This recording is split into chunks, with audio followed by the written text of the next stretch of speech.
I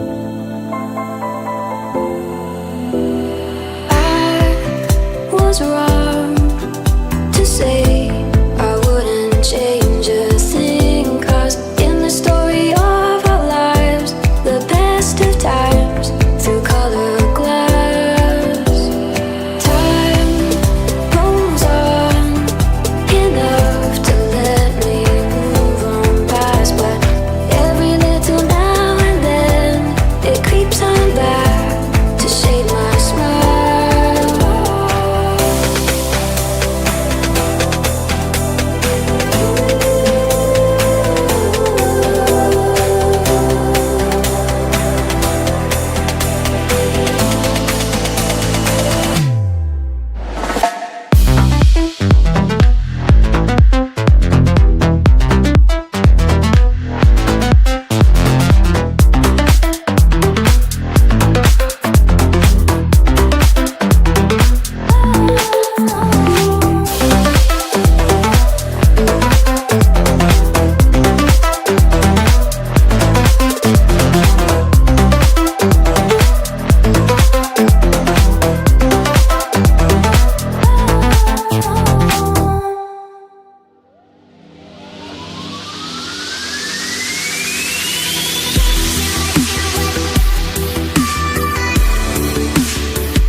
Good morning, good afternoon, good evening, whichever the case may be. For all of you listening out there across the crazy planet Earth, welcome to Vestiges After Dark.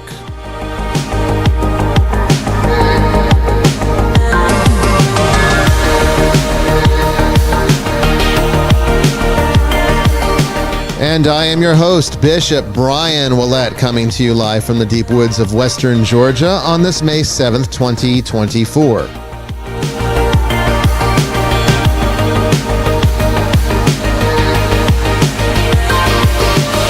Tonight, it is open lines, open topics, and you are the guest, okay? You basically just tell us what you want us to talk about, and we'll talk about it. We will take your questions, your stories, your comments, whatever is on your mind, be it esoteric, metaphysical, paranormal, religious, spiritual, or otherwise, we will cover it all. You can ask your questions in the various chat rooms around the internet where we're simulcasting, or you can call into the show. We'll have the number up on the screen shortly. And as always, it's going to be an exciting night. Don't go anywhere.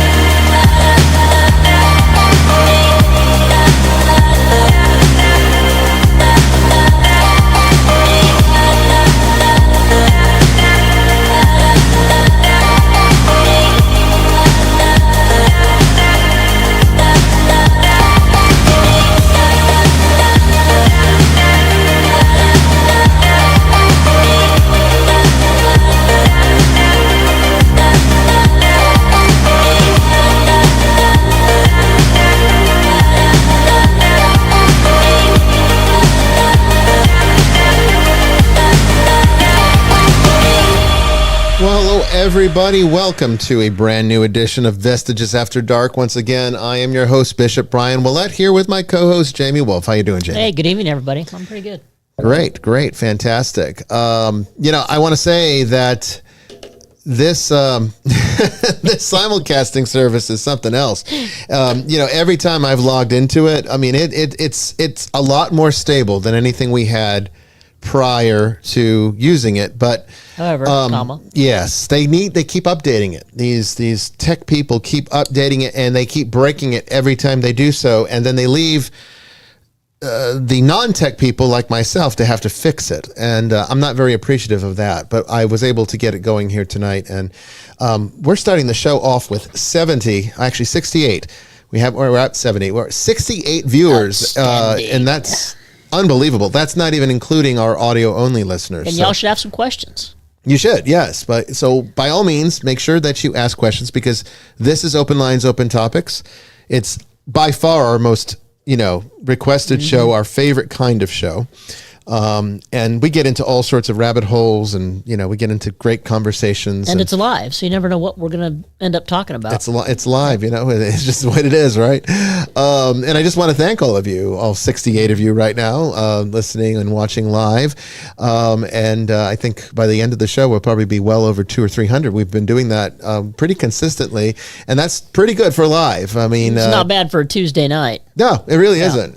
So we're very appreciative to all of you for tuning in. If you like the show, please support the show. Remember, the church is what pays for it. So go to esotericcatholic.org or Nicolean.org, Nicholean, or check the various chat rooms around the internet where we're simulcasting, and click the donation link at our website. That's the only real safe place to give a donation. If someone else says that they're collecting for the Nicolean Church, don't believe them. If it isn't directly linked to our PayPal on Nicholean.org or esotericcatholic.org, it's not genuine. Okay, and of course you can always send physical donations to the church. The address is also on the Contact Us page on the website. We also want to give a big shout out to all of our volunteers. I currently see Timothy, Mystic, Brandon, Moosh, and Tracy's always there. Jamie is right here. A big thanks to all of you for keeping the chat safe and being here with us each and every broadcast. It really means a lot. We do a lot of them. We do quite a bit with the mass and everything else. It's a busy schedule. It really is. All right. Well, I've got something special for you. I know you've never had this one. This is one of my personal favorites. Very hard to get now. Lefroy only releases their 16 every so many years. Oh, is that what it is? So when you grab it, when you see it, you grab it because you might not see it again for a few years. Okay. So it is also one that is empty. So it's been decanted. And see, there's a reason for that. Yes, because and I do actually have another unopened bottle. I might actually have two. So he does it properly and puts it in a decanter so it doesn't oxidize and lose. It does. When it gets down to about a third of a bottle, it starts to oxidize. Right. And then you have to drink it fairly quickly. And I like having a lot of different ones open. So for me, it makes more sense to decant when it gets to a small amount, right? So that it gets the oxygen or it preserves the flavor for a longer period. That. So now this is very peated. Lefroy is one of the most peated scotches, but the 16 is very mellow, and very drinkable. I think you can definitely. Oh yeah, it's definitely peat forward, but and y'all know, we'll see. See what you think. It's like a barbecue. It is definitely peat forward, but I can do a dram or two of this. Very smooth, isn't it? It is. It does go down smooth. I know they hate to hear that word smooth, but it does. And well, with Scotch, it really means something because Scotch can go down hard, and particularly the younger it is. There's a little bit of a burn on the back end, and I can definitely taste vanilla. Mm-hmm. Yeah, there's vanilla, caramel, and wood. You can definitely smell the wood. Wood tannin. Yep. Definitely. But there's peat. Lefroy is a very peated Scotch. It's not bad. Not bad at all. I'm going to get you into peat. I'd have a sip on this. I don't know if you get me into peat, but this is a good intro. That's your first Lefroy. You got to have it 19 more times. This is a good. Yeah, that's what I'll do. I'll be back, everybody. I've got to go finish the decanter. So Lefroy 16 is our liturgical libation this evening, and coming to us. Well done, Lefroy. This is you like it, huh? This is doable. Yeah. Yeah, doable. I thought you'd like that one. It's a good one to, you had Bowmore last week, and Bowmore is a very approachable I love peated Bowmore. Scotch. Yeah. This one, now if you had the 12 Lefroy, I have had the 12. Is it 12? I'm trying to think. Maybe it's not maybe it's the 10. I think it's 10. That's a whole different ballgame. I have partaken of that and did not care for it. Mellows, yes, the 60 mellows. It does. Quarter cask is really strong too. I like the 60. Yeah, and I love the Highland scotches, so this is a change for me being Isla. Mm-hmm. But yeah, I would drink it. I would sip that with you if you offered it. Well, you're doing it right now, so that works out. Not bad. And coming to us from Australia, we have Father Chris. He is the king of the Scotch right now. What do you got? What do you got for tonight, Father? Since I know it's morning for you. It is morning, so good morning, everybody. I've got a flat white that I made in my La Pavoni Italian coffee machine. Okay, so, hey, that sounds lovely too. That's what I'm drinking. But I love 10-year-old Lefroy. You do like the 10? I do too. Yeah. It divides opinion. My wife thinks it tastes like creosote, but I wouldn't go that far. But it's very ashtray esque, I guess you could say. I love it. I do like it, though. I grew up with it. Yeah. Well, because I like the strong flavors, though. But the 16 is just like take all of the good qualities of the 10 and remove all of the things that people don't like about the 10. And that's the 16. Yeah, I do not have the urge to rub sandpaper across my tongue, so that's pretty good. I'm glad you like it. I'm glad that was you very like good. Very good. The quarter cask one's pretty good as well. Yeah. It's a little stronger. That's a lot easier to get hold of here for some weird reason. The quarter cask? Yeah. Yeah, same here. Than even the 10. Same here. Yeah. The quarter cask is easier than the 10. Yeah, it is here. 16, like I said, only comes out every so many years.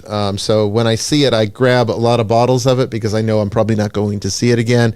And if I get lucky, by the time I run out of my last bottle, it'll be back on shelves again, and I can replenish it. You know, you kind of have to plan for these things when you. What do you think of the old Shivers Regals? You know, the 20 years plus ones. They're good. I mean, they're very drinkable. I mean, I wouldn't say that. I don't think they compare to a single malt. But I mean, we have to respect the fact that blended Scotch is an art form too. It does have a certain skill that is part of it to be able to create consistent flavor from barrel to barrel, from year to year, from weather condition, how all these different things can affect the development of an alcohol. Maybe not to the degree of wine, perhaps, but still, terroir is a thing, even for Scotch. And so it changes from time to time. And the way that they're able to, recreate the same flavor so that a consumer doesn't think, oh, wow, they've really changed it, is really quite remarkable. Yeah. I mean, the master blenders are very talented people, and I think they deserve respect. And I think to stick your nose up at blended Scotch is kind of insulting to the sophistication of it. I mean, there's some really good blended Scotch. I mean, I generally drink single malts, but I've had a Shivers the last week. I had the 20, and it's been years since I had Shivers, but I've quite enjoyed it actually. I had the 21. They challenged me when I was still on Twitter. I was saying, I was putting out a lot of single malt or busts, single malt, nothing else matters kind of posts. And Chivas Regal found it and commented on me and said, have you ever tried ours? And I said, no, I haven't. I said, well, we challenge you to try ours and then, come back and report whether or not you feel that single malt is still the only Scotch. And so I went out and bought myself a 21-year-old. I think I was 21. And I brought that one home and loved it. That one did not last long. I think the origin of the kind of putting down blended scotches was, I mean, certainly in Britain, was like if you asked for a whiskey in a pub, you got Bell's or Famous Grouse blended whiskey. They were the only options, right? Right. And so I think people thought all blended, and they're obviously like, and there's nothing wrong with them, they're fine, but they're lower end of the market, right? They're the cheapest. And so I think people just associated blended whiskey with those cheap whiskeys. And as you've said, I mean, there's blended whiskeys that are not cheap. Well, see, that's the thing is that I think blended whiskey did come out of the mentality that whiskey had to be made marketable, had to be made palatable to the average person, because single malt was, prior to the 1980s, very difficult to get outside of Scotland. Prior to the 70s, unheard of. Really? Yes. It's a very recent thing in terms of, its global appeal. Whiskey distilling in Scotland is a recent thing. I mean, it's like the late 19th century they started making whiskey. They made beer, and they started making whiskey with essentially leftovers from making beer. They've been doing beer since the 1600s. But there's tales from tours of Scotland from Walter Scott, and there's they mentions like one distillery. I mean, they were out there, but there was a lot of bootleg. I mean, I don't know if you call it bootleg. It was more like illegal distilling. Homemade. Yeah, homemade stuff. And it really got appeal because the royal family got a taste for it. Queen Victoria was one that had a real taste for Scotch, and I think honestly that's what helped some of its perception, and maybe, well, of course, the lure of taxes too didn't hurt. But anytime you can make money on something, definitely people transferred over to us. But the thing is, outside of Scotland or the UK, I guess you could say, single malt was very hard to get, and blended was pushed out to the rest of the world because they said, here's something to compete with brandy. Here's something to compete with rum. Yeah, these are very drinkable. Brandy and rum are very drinkable distilled spirits. They're sweet. Yeah. They're gentle. They're not terribly strong. Some rum can be, but rum's been mellowed over several hundred years to the point that they've really got it down. And, you know, you get some of these Jamaican pot stills that make wonderful cocktails and everything else. So, you know, it's an interesting history there, but I like strong flavor. The stronger, the better. And so, you know, Islay and Scotch in its natural form is always going to be, I think, a little bit more superior. And I think what it is that even though I can really tell that like a nice Chivas Regal 21 or Johnny Walker Blue Label is a wonderful blended Scotch. Always love having that. Anytime I have a chance, it's such a drinkable whiskey. It's so just, I mean, it goes down too easy. You can still kind of say there's something similar about all of them, but single malt, there's not much similar between them. They are so individually distinctive, and I like that about Scotch. I like tasting something different every time I open a bottle, even within the same distillery.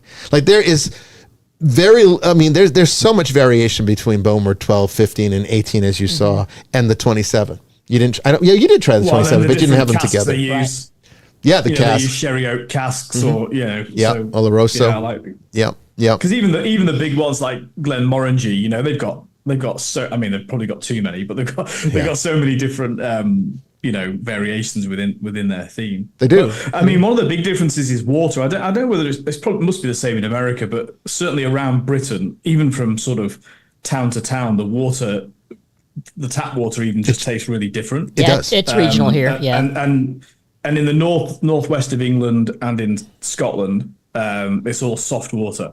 And so, I mean, I grew up with that, so that's my preference. And it makes for the best Scotch. There's a debate in whiskey distilling amongst the professionals as to what contributes the most to the distinctiveness of a Scotch, and some will say it's the barrel, and then the other camp says it's the copper still. It's the type of copper, it's the shape of the copper, and then there's a third one that says no, it's the water. It's the water that's used. They say the same thing about New York pizza. I know, right? The water and the crust. Yeah. I'm gonna say it's all three of them. It's all three of them. Yeah. And I think that's what makes the magic. Yeah. You know, You showed me a documentary on that. When I was at yeah, your that's place. right. That's right. They talked about that. I don't know if they talked about the water, but there was definitely an argument between whether or not it was the barrels or the copper. I forgot that I did show you that. A little bit of all of it. Yeah, I think it's all of it. I don't think there's one or the other that contributes more. If I had to say, you know, what really creates the flavor in a Scotch, you know, that you notice initially, I would say it's the barrel. I think that's the initial experience. But I think the nuance comes from from the shape of the still, the type of copper used, and the water that is drawn, you know, and that's regional, and that is beautiful. And that's why I like you don't get drunk on Scotch. I mean, people do, but yeah, I think that's a disrespect to the product. But not advised. Not advised. No. But I drink it because of the history and the sophistication of it, and just the art of it. It's a way you're taking part in history by consuming it. It's like consuming a work of art. You could go into a museum and see, you know, fine art. You could go and see a Dali or a Michelangelo or Van Gogh or something like that, but you can't really experience it. But I mean, with Scotch, you can actually taste it. You can take it into yourself. There's something far more tangible about this art form, and the beauty of it is that, you know, there is history to it. You can drink a 50-year-old Scotch and keeping it you know, consistent. Constantly. It's a wonderful thing. It's nice. It's just like wine. You know, Very it's nice. another way to appreciate. And for me, it's all about the culinary experience. Anyway, Tennessee gives us Brandon Milam, and he has questions for us tonight. How you doing, Brandon? And his Gives us Dr. decent Pepper. whiskey too. Yeah, that's right. See, I'm going to act like I understand anything y'all just said and say cheers. Oh, don't worry, Brandon. 3 years ago, I didn't know any of it either. Yeah, see, I'm a bad influence. You spend too much time with me, you end up like me. So that's the problem. You'll be just like Father Chris and I before you know it. Look out. Look out. I'm not saying that's a good thing either. Right. It's just not a bad thing. All right. What's our first question from the ether tonight? So the first question is, from a biblical perspective, I see how other deities eventually became demonized, such as Baal or Beelzebul. But what of the others, such as Azazel, Belial, or Asmodeus? Did these start off as deities like Baal, or were they demons from the get-go? Well, okay. At the lesson. The Old Testament is basically ancient poetry. Okay, so it's filled with allegory, metaphor. It's filled with the personification of concepts.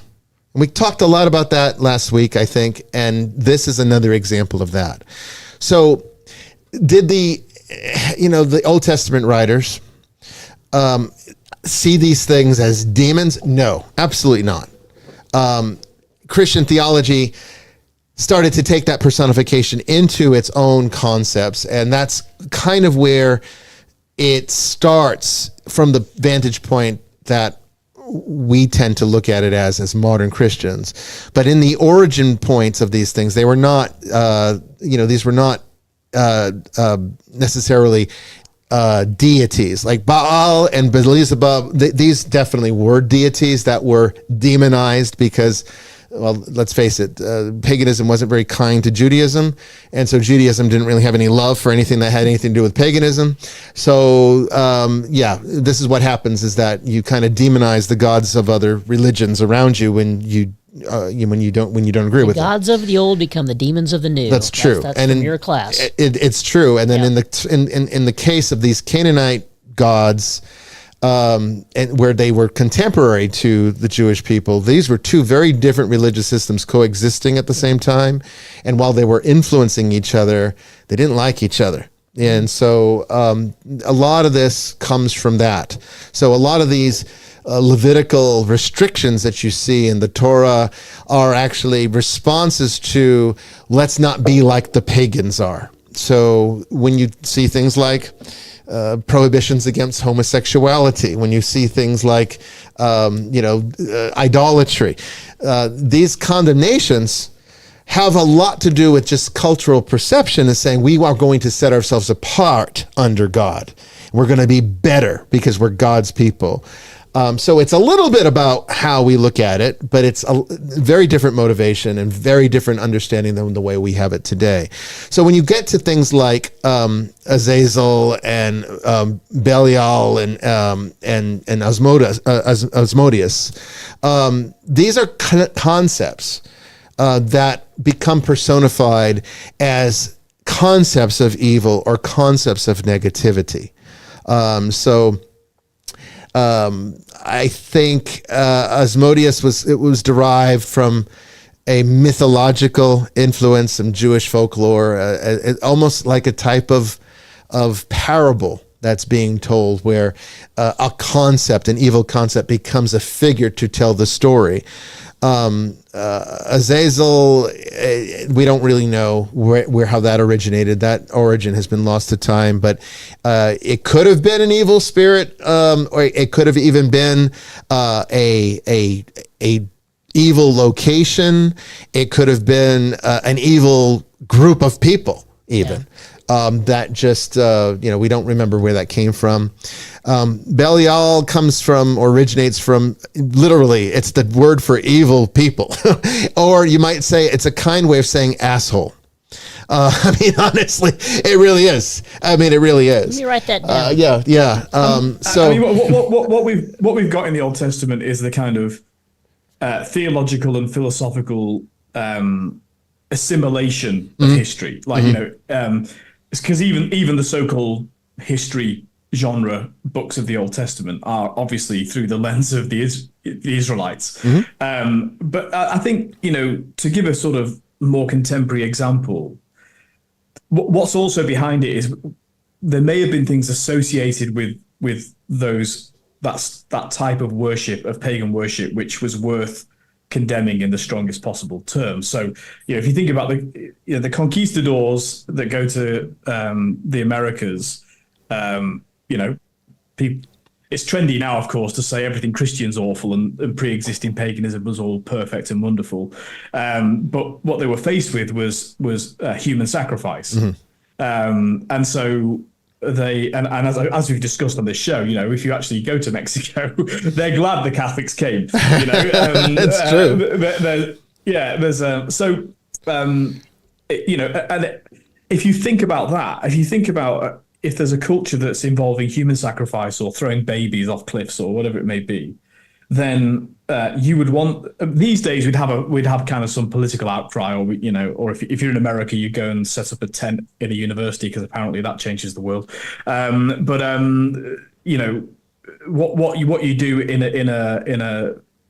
a world where God is all is you condemn it in the name of God, and so that's what we've got within those Hebrew scriptures. That's a perfect way of saying it. And it might well have been something that was well and truly worth, well, we know, for example, they were in Egypt for how long? And we know that pharaohs, when they died, their living servants, animals, killed too. Were killed and put in there with them. Right. These are things that should be condemned. When you respond to the God who believes in the precious value of every human life. Well said. South Philly, I just want you to know that I do see your question in the chat, and I will answer that after the next two that Brandon has from the ether. I'll definitely answer. It's a good question, and I definitely don't want you to leave without the answer. So stay there. Don't go away, okay? And I promise I will answer your question after we get through the questions from the ether segment here. So Brandon, that's my answer. Anything you want to clarify on, or are you good with it? No, I think that's pretty clear on that question, because it was your question. It's just fascinating. I love the history of religions, how one deity can be demonized into another, or like how one religion influences another. It's just I'm fascinated by that. Well, you're seeing it happen right now, because Jesus is pretty much becoming the demon of a lot of these progressive religious concepts that some people call science. So there you go. they even prefer a 6th century bandit. Yeah. They sure do. Yeah, they sure do. All right. That's another show. What's our next question? Sorry, I'm just going to get you thrown off YouTube. Yeah. Sure. Hey, sorry about that. We'll always have Spreaker. We'll always have Spreaker. So the next question comes from April. She asks, is there any validity to the books like the Gospel of Thomas, the Gospel of Mary, the books of Enoch, etc.? Well, I've read all of them. Yes. To answer that question, you had that Nagamati over there. To answer the question, Same book. I have it too. You have to ask first, what do you mean by validity? If we're talking about theological validity in the terms of, is this the word of God? No, they are not the word of God. Otherwise, they would have been included in the canon. And there's a very specific set of criteria that's necessary in order to be included in the canon. And some of it had to do with some practical, logical matters, like the earlier texts were the ones that were considered more valid. Why wouldn't they be? They're closer to the origin point of what happened. So a lot of the things in the Nag Hammadi, like the Gospel of Mary, we're talking like more than 250 years after Jesus. Whereas, when you have Mark, which is the oldest gospel, I mean, you're talking maybe just 10 years after Paul. And Paul's writings are the oldest in the New Testament at about 55 AD. So, Mark comes in around 65, and so, then you got Matthew and Luke, which are coming in the 70s. Maybe the 80s for Luke.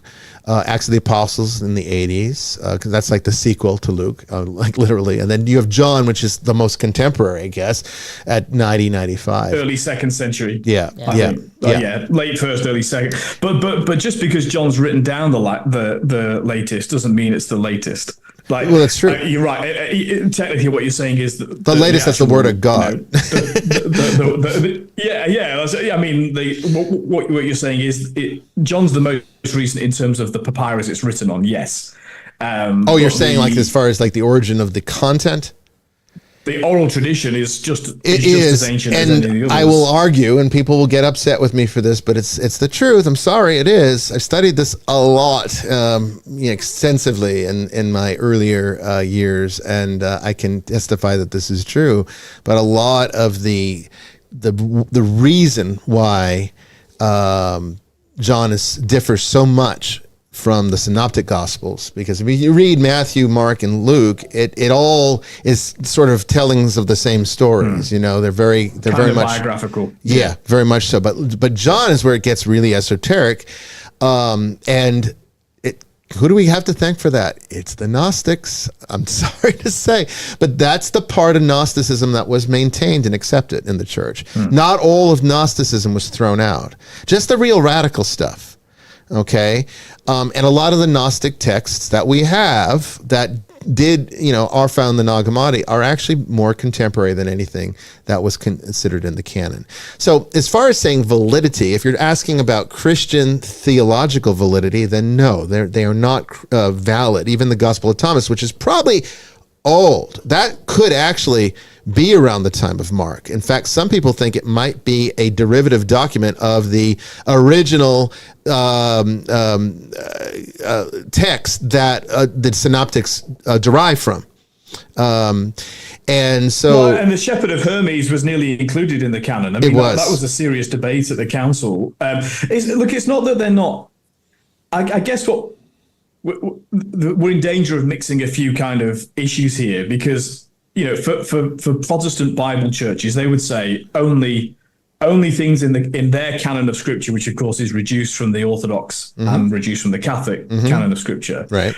They're the only things. Doctrine can only be based on these texts, right? Now, so even Orthodox and Catholic Christians are saying we don't base doctrines on Gnostic Gospels. Right. Okay. So they're not included in the canon, and therefore, we're not going to say, right, let's develop our doctrine of purgatory by looking at the Gospel of Thomas. Right. We're not going to say that, but they're valid in as much as they are the writings of early followers of the way. That's the key. That's the key, is to understand that the validity here is its historical and philosophical validity.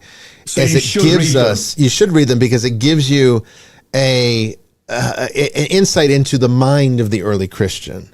It kind of gives you more of the picture. You also see why, and the reason you should read them, by the way, is to demystify it. The kind of, wait till you read the Gnostic Gospels, they've hidden it from you. Well, that's the problem. They've always been around. That's the problem. If I could actually speak to that, is that I was listening to a guest on Coast to Coast AM with George Norrie, and he and we've even had guests on this show say the same thing, which is absolutely incorrect. That people read the Nag Hammadi, and this came from a movie. I think it was Stigmata with it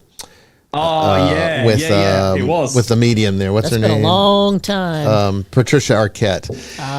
They had this line that basically said something to the effect. I'm pretty sure it was Stigmata, where it said that there was there were these secret documents that the Vatican has withheld because it's the true history of Jesus that they don't want you to know, because it would change their control over you. This is not what the Nag Hammadi is. Code. It's very it's out there. Order it off Amazon. Well, they're saying that it got out. It got out, and the church never wanted that to happen. This is just not true. It's simply the fact is that it's not that these things were like in the Bible and the Catholic Church took them out. That is not what it is. And see, that's the danger of it. And so my fear is, if you're already confused with Christian theology on its own, the Orthodox stuff, this is just going to confuse you more. So for right now, get the Orthodox stuff on a grasp on that first. And then when you're ready, move on to understanding the larger picture of what the early Christians were thinking, and the Nag Hammadi and some of this extra canonical content, and the Deuterocanon. You got the pseudepigrapha. You got all these different texts that are not considered the holy texts of the Word of God, and they're not part of the Bible, that still give us insight into the history and philosophy of the time. And that's where their validity you're at it, read the church fathers as well. Oh yeah, because that's the same thing. I mean, that has even more validity. But well, Origen, look at Origen. He's a churches bounced back and forth on him. They found him heretical for a while, then they brought him back, and but he's still in. He's still one of the in the readings, the officer readings. You can still read his text. Yeah, so that's right. Yeah. Just because. And also, if you read these, you'll realize another reason that they weren't put in the scriptures was just because they weren't necessarily they actually had a minimalist approach to what went in the canon. Mm-hmm. If you read them, you'll just see that they're just not as good in terms of they're not the same quality. What the purpose of the canon is. They're just not the same quality. So they're great to read and good to study. And if anyone that studies early church history reads them, that's just why more stuff to put in your toolbox. But what we don't do is you don't read the Gospel of Thomas. Essentially, if there's anything in these texts that is contra to what is in the canon of Scripture, the canon wins. You go with the canon. Well, see, that's the thing, because it's like I think it's the Gospel of Mary Magdalene where it says something and the text is actually damaged right at the wrong point. It's almost like that's the where universe laughing at us. Kissed her he on kissed her the often on her, and then it stops, and it's like there's a hole in the document. So it's like what are they saying, right? What was he actually kissing her a lot on? Was it the hand? Was it the mouth? Or was it something even more? According to Da Vinci Code, they were married and had a baby. Yeah, well, there you go. And so, you got stuff like that kind of obviously contradicts with certain traditional notions. Then you got like the Gospel of Peter where, you have Docetism represented where he's like, he didn't really die on the cross. I've said this before. There's all of everybody that attended the crucifixion is there, and they're crying and they're looking at him bleeding and dying. Then they hear some guy behind them laughing hysterically, and they turn around and it's Jesus. Like, say, look at these idiots over here thinking that they could kill me. I mean, and it was all an act. It was all just an appearance, and the real Jesus, never really got crucified because you can't kill God, and that's again not consistent with good theology, so that wouldn't be accepted. Then you have the Gospel of Judas, which is a more recent find, and this one focuses strongly on Jesus asking Judas to take on the responsibility of betraying him so he can complete his mission. And Judas is like very reluctant. I could never betray you. How could you even ask me to do this? But he loves Jesus so much that he actually goes through with it. And he even says it's going to be very difficult. The world's going to hate you for it, but you have to do it. It's my Father's will. It's an interesting retelling. Is it plausible? Yes, I guess that is plausible. That could have happened. It's not necessarily what the church teaches about the relationship to Judas, because the end result is the same. The end result's the same. He hung himself. Yeah, well, that's true. Yeah. Which rather suggests that he was not given permission to do it. Yeah. I'm just saying. Why would he feel so guilty? Just saying. So if you're going to read the extra canonical stuff, the moral of the story is that you have to do it with a strong foundation in what is orthodox first, so that you can spot the problems as you go through it. Okay, and you can understand where the Gnosticism and heresies come. By your priest, really. Yeah, it's best to be guided by your priest, because he will know what your spiritual condition is. Yeah, and, if you're capable of it. Now, Enoch. I mean, some people. Sorry, go ahead. No. I was just going to ask about Enoch, because I've read all those books, and I find the books of Enoch fascinating. And Enoch is a different story altogether, because that spans. And it was written pre. Well, no, it was written over the course of 400 years. Right. Okay, you're right. So it started at about 300 BC. Yeah, but correct. It actually before the last books of Enoch were actually written after, or at least around the time of Revelation or John. So you're talking like I thought it was 200 BC or so. It was about 300 to 100, 300 BC to 100 AD. Gotcha. Yeah, 110 AD. I've read all three books, right, and they were fascinating to me. But that's another example of even trying to time it and to understand that it really is the foundation to apocalypticism and Second Temple Judaism, which is a very different animal from the Torah. The Judaism you get in the Torah. And you can see how Christianity was influenced heavily by that apocalyptic mentality of Second Temple Judaism. Absolutely. Which was the same thing that the Essenes were dealing with, which is why you see similarities between the Essenes and the early Christians, even though they really weren't the same thing. They weren't the same group.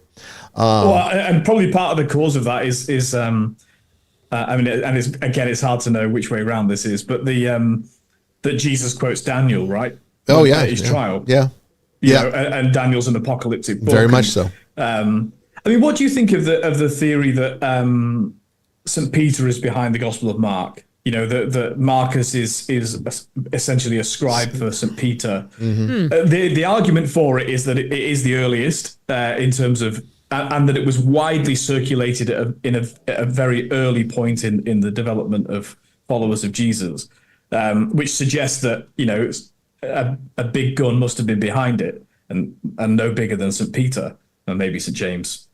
I think it's big. I think it's plausible. I would say though that I mean, I think we can read a little bit of all of the apostles in the Gospels, because it really does come out of their apostolic oral tradition. So all of these writings, what the question really is, what you're really asking is, did he have almost an exclusive sort of influence over Mark in particular? I think it's plausible. I don't know if there's any way to ever know, but I think it's definitely plausible. You're right. I mean, the events happened, and then you've got people retelling them. I mean, for example, going back to the Gospel of John. So I'm all over the place here, but it does connect. Going back to the Gospel of John. I mean, one of the arguments for it being actually quite an early gospel in terms of, you know, people sharing it is that I think the theory that convinces me, if you look at the Gospel of John, it's very much in sort of readable portions, you know, like, and one of the theories is that that's because when they would gather to celebrate the Eucharist, somebody would, you know, remember when Jesus did X, and it was almost kind of gospel and homily mixed together, which is why you have this deeper developed philosophy in John's Gospel.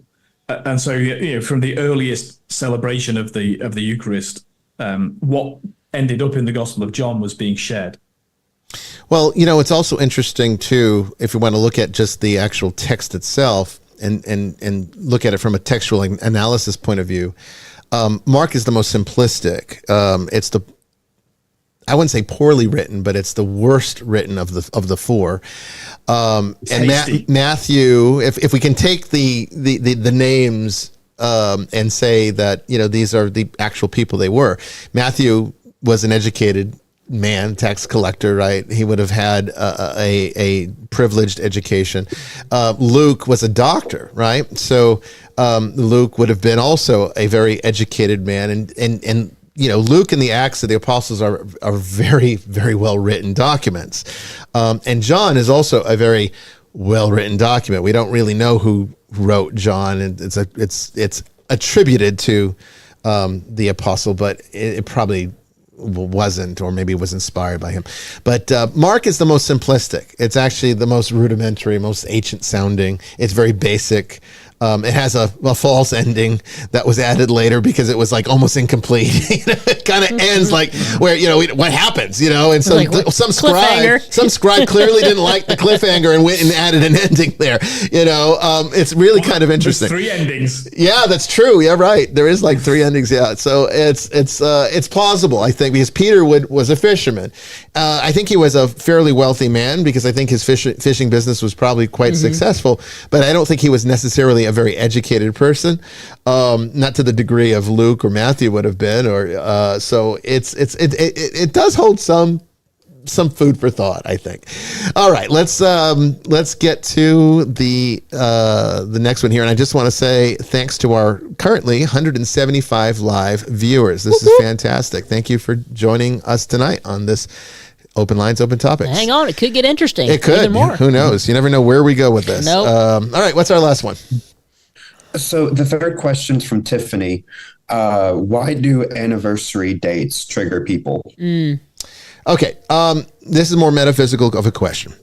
And a little psychological too. Gotta let it go. It's an attachment mark. Yep. Okay, and attachments are the actual triggers, not the dates themselves. The dates are merely the applicators to being able to connect the person with the trigger, the emotional content, which is the attachment itself. And so This is why you've heard me say, and I know I get a lot of criticism for this one, but I do not believe in memorials. I think memorials are a very bad idea. I think that when you memorialize something, you create emotional attachment to it, which makes it more difficult for, at the very least, that spirit to move on. Right. So when you go, even these ones you see when you're on the highway and somebody died in a car accident and there's all these crosses and teddy bears and all this stuff on the side of the road, this is a very bad thing to do. You could be keeping them here. You could be locking them in. Yep, emotionally. Okay. And that does not help the dead to rest.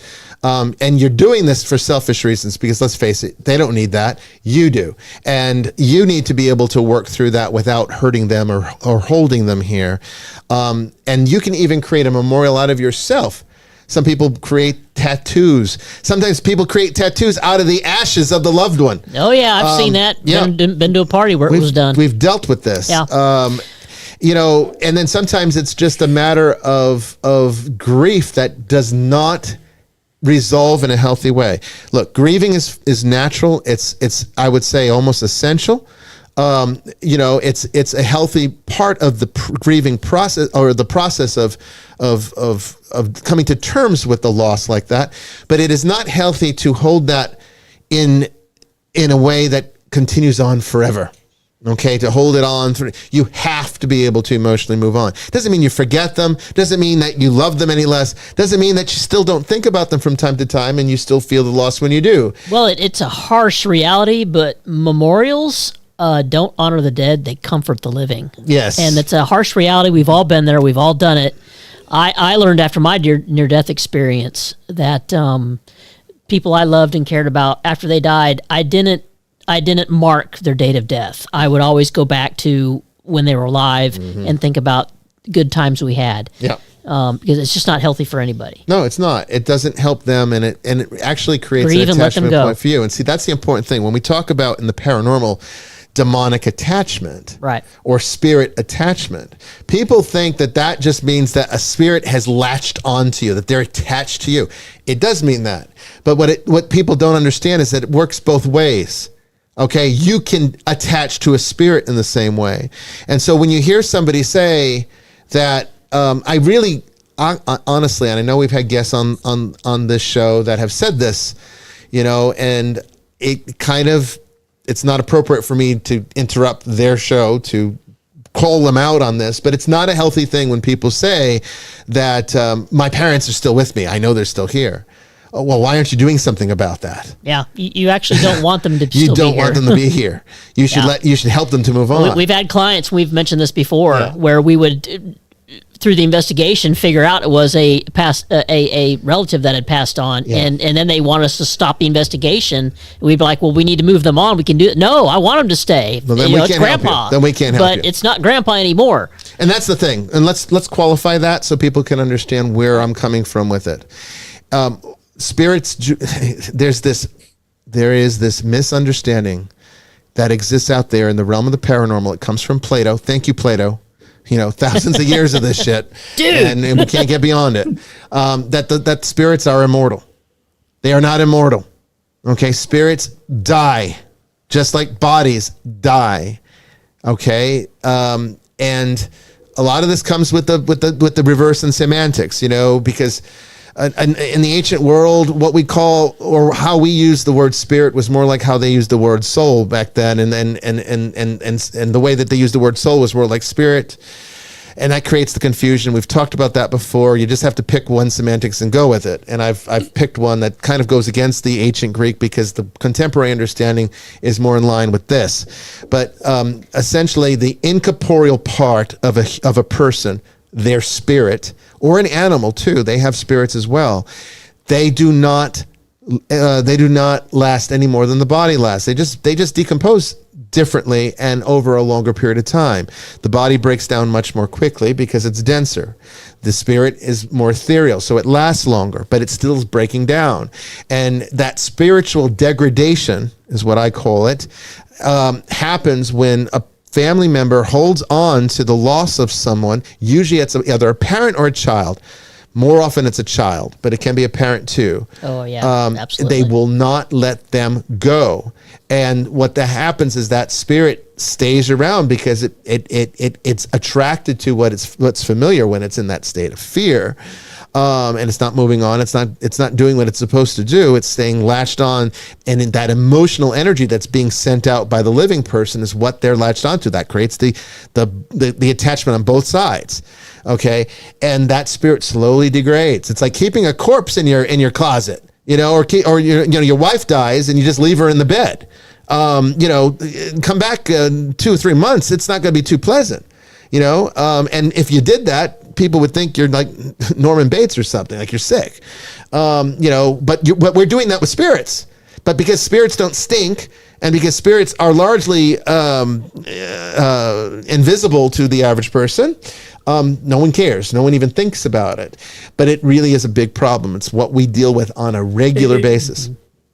It was the main. I mean, without naming names, it was the main thing that made me ask, "What's the teleology of this?" Yes, because I know yeah. It's only when you've got, I mean, we view through a mirror dimly, as St. Paul would say, but we do have some vision of purpose of life, like the ultimate ending. It's not an ending, but the ultimate end of the age and the life of the world to come, to use biblical language. Yes. And because of that, we say, why would you want grandma hanging around the house? She needs to track on, towards this end point, right? Yeah. But actually, if you don't have that, if you've just got this sort of circular, the New Age is to live another life and put that life in a book. Like the New Age really? And Theosophy sounds like hell. It does sound like hell, but the New Age and Theosophy are teaching that everyone's immortal, that you chose to be here, that you created this life. You're looking over your loved ones when you die, and then you're going to help them, carry on to the afterlife. And so they don't see that this is problematic because they don't understand spiritual degradation. They certainly don't understand the work that I do and what I see in the field, and what Jamie sees with me, and that she can testify to it as well. Oh yeah, this is very problematic, and the tenets of the Christian faith are such to deal with this very thing, and that's why I think such a disconnect today with contemporary understandings and the New Age movement and how it's influenced people spiritually, and why they can't connect with the church anymore because they bought into this Platonic lie. And it is look, the church was influenced by Plato too, adversely. We deviated from Jewish theology when we started adopting Greek philosophy as a foundation to Christian theology. And that is where this immortality of the soul thing came from. But that is not the teaching of the Gospels, and that's definitely not the teaching of our Jewish foundation. That came from Plato, this almost natural immortality of the soul. So then why not? Why not have grandma hanging around? Because she's there to help, not there she couldn't possibly need our help. And that's the issue. It's the inversion of what's actually happening.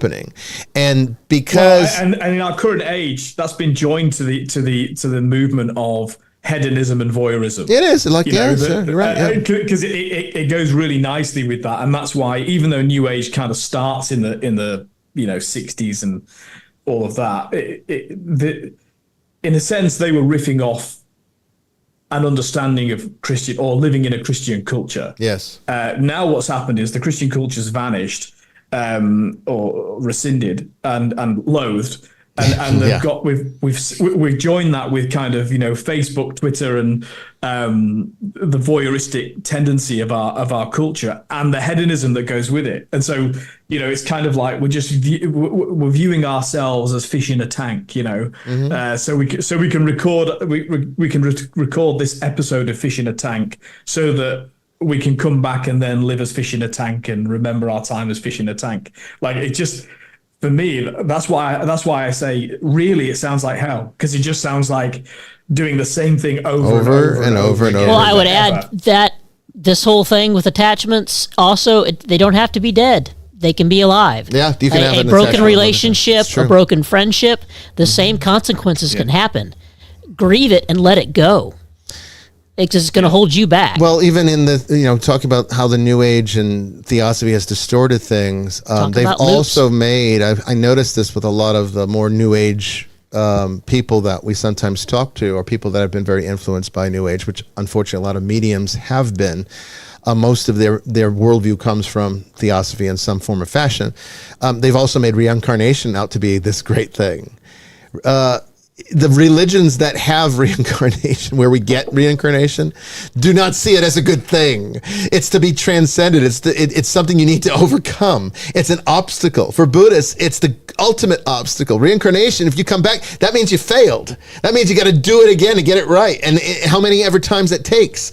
It's not something to be celebrated. And people in the West have turned it into something to be celebrated. It's some great thing, reincarnation. No, it's not a good thing.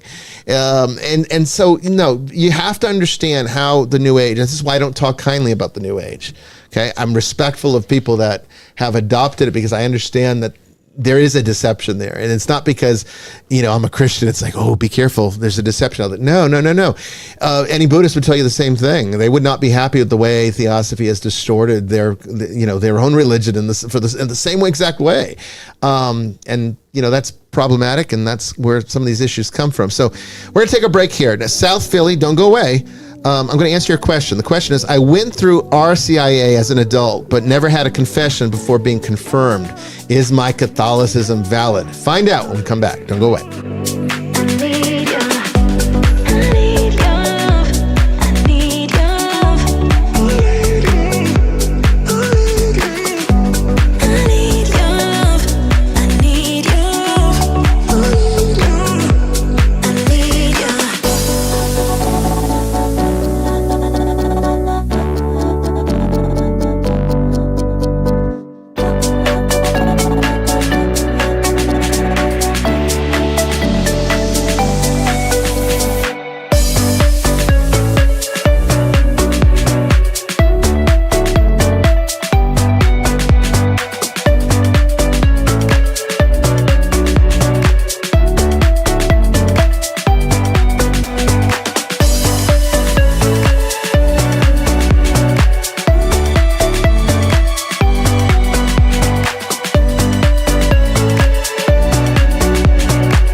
Welcome back, everyone, to the second part of Vestiges After Dark. And now we are taking all of your questions in the chat, and you can also call into the show.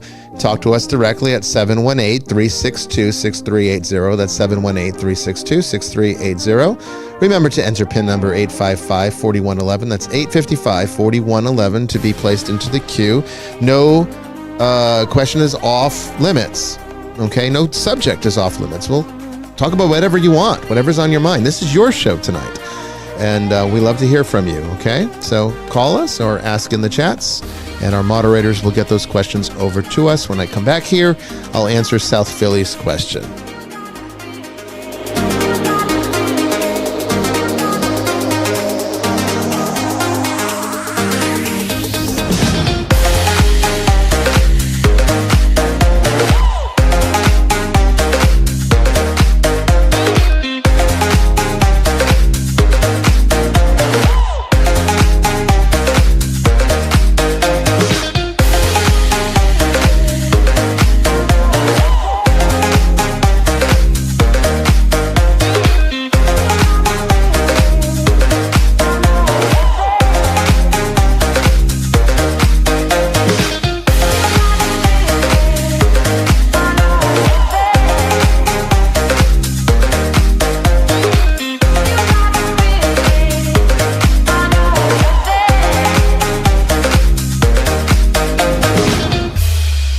Okay, so we want to know, or I should say, South Philly wants to know. Once again, I went through RCIA as an adult, but never had a confession before being confirmed.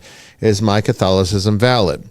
Well, of course it is, because not going to confession doesn't necessarily isn't necessarily a absolute requirement of it's just a standard practice. But we'd have to know, and if you're still in the chat, South Philly, I'd have to know, did you go through RCIA as a convert? Because if you went through as a convert and you received baptism, then you wouldn't need confession. Baptism would have washed away any of the sins, the original as well as anything you committed up to that point.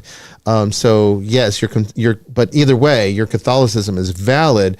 But if you're coming in as a baptized Christian and you're receiving confirmation in First Eucharist, it is typical to receive confession before, and your RCIA director should have instructed you in that, and even had a special day where that was taken care of. At least that's what we used to do when I was the RCIA program coordinator. So, it's not an issue. Just go to confession now and you're all set. There's always something that you can confess, even if it's just venial sins. Confession is something that every Catholic should do at least twice a year. I tend to tell people, if you are going to go to the absolute minimum twice a year, Advent and Lent are the best times to go. Father, anything you want to add to that? No. Just Can I just say that? I don't mean to interject, but South Philly says yes. He went in as a convert. The whole group went before the Easter Vigil Mass, where everybody was confirmed into the church. Okay, but So a Christian they were baptized convert, were they baptized that day or not? As a convert, Because if he came in as a baptized Christian convert, he would not have received baptism again. he just says the if they deacon were instructed baptized me, but at I the was vigil. going through chemotherapy at the time and very sick. Okay. Well, if you were baptized at the point of confirmation, then you wouldn't make your confession, because you can't confess until after baptism. Right. Yeah, you have to be baptized. Because baptism washes it away. Right. Yeah, South Philly, let us know if you're. Let us know the answer to that. So, but either way, you're good. if you were baptized at your Easter Vigil, then you're all set. You wouldn't have, confession would have been inappropriate. The confession would have been invalid. You're not your Catholicism.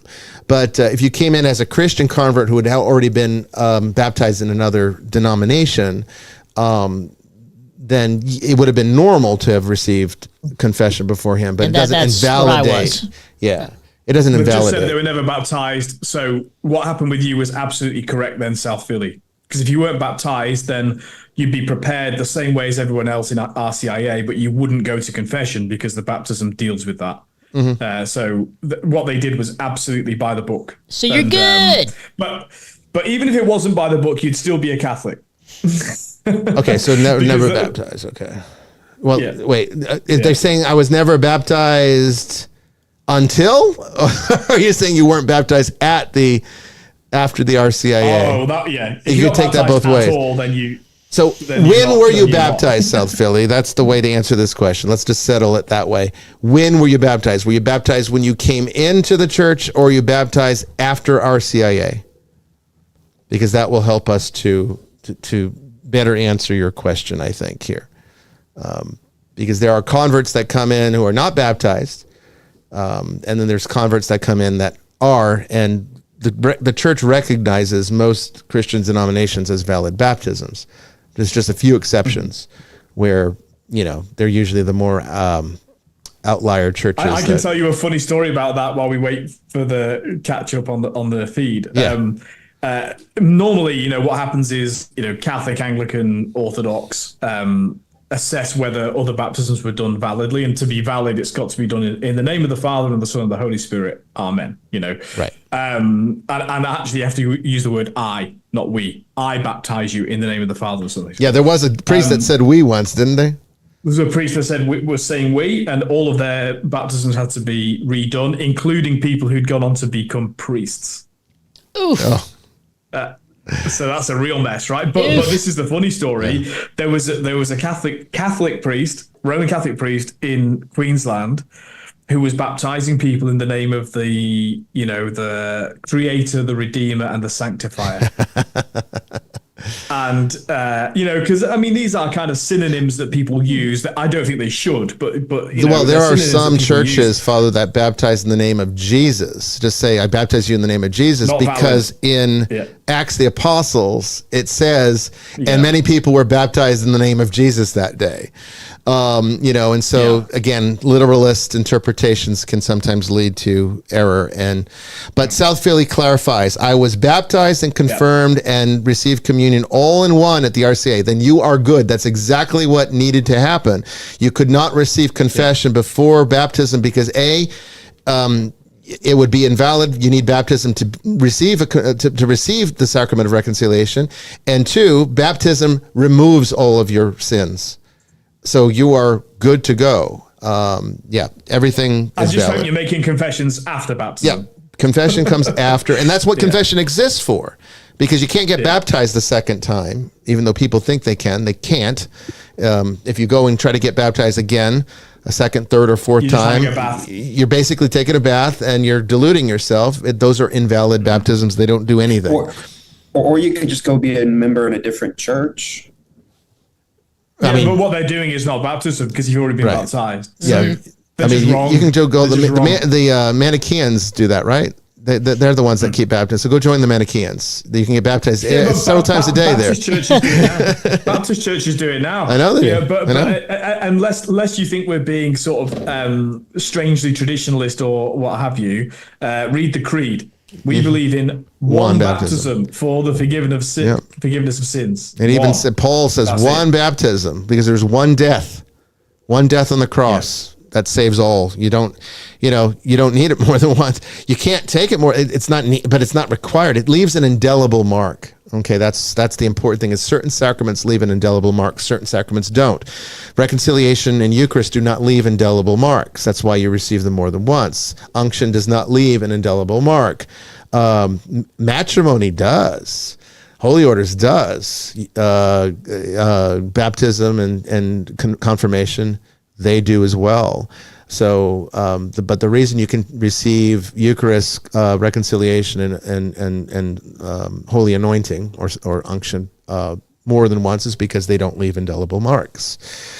No, you're good. Yep, you're completely good. You've been waiting for the last 12 years. Don't worry, no more. But make sure you go to confession at least twice a year. I think that's always a good practice. Holly talks about being baptized into the Mormon church, but captured. I'm not sure what she says there. It gets cut off. Retracted. It's been retracted. Okay.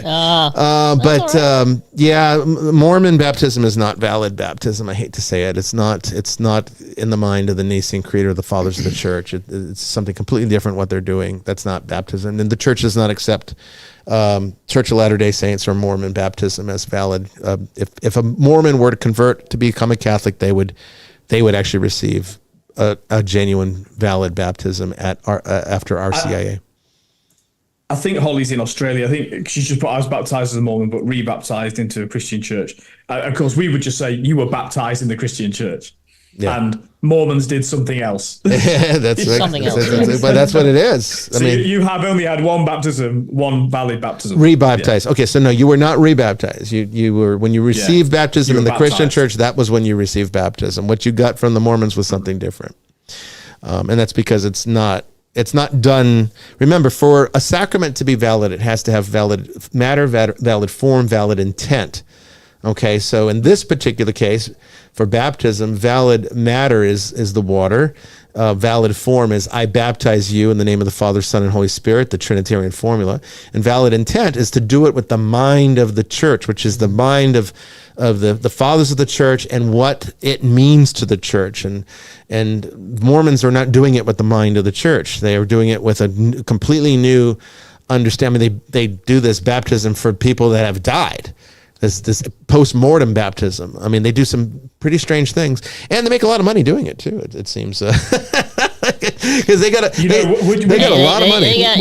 They're good. Their books are good. Would you? I've been to Salt Lake City, by the way. But would you believe that in the Church of England, for a long time, they've been encouraging the baptism of the dead. Mm-hmm. I'll tell you why. I'll tell you the context. A good friend of mine who is an amazing priest, in the Catholic tradition of the Church of England, was refused a job as a hospital chaplain because he said he would not baptize a dead baby. Mm. Mm. Like if he knew it was dead. I mean, don't get me wrong. I think in practice you go, I'm not a doctor, I don't know. So just in case. So there's a pastoral element to this, but, he was asked the theological question, would you baptize a dead baby? And he had to say, no, we don't believe that. We don't believe in the validity of baptizing the dead. Well, if they're dead. If you understand the theology of baptism, you'd also understand that it wouldn't necessarily be necessary, because if you're worried about baptizing a dead, like a stillborn, for example, if you're worried about baptizing a stillborn, then presumably this is an issue because the parents are Christian, would have wanted to have their child baptized. That is already baptism by desire, by virtue of the fact that they would have they intended to do it had the child been received to term and been healthy. That is baptism by desire by definition, which means that the grace is already present there. That the parents don't have to. It's entirely unnecessary. It is. It's unnecessary. Okay, so calling in here. Let's hope that our lines are working. Jamie and I did a test after last week's show, and we didn't have any problems. So we're going to find out right here. Calling in from the 931 area code in Tennessee. Hello, you are on the air. Did a test after last week. Hello, you got to turn down your volume so we can hear you. 931 area code in Tennessee. Going once. Hello. Hi, this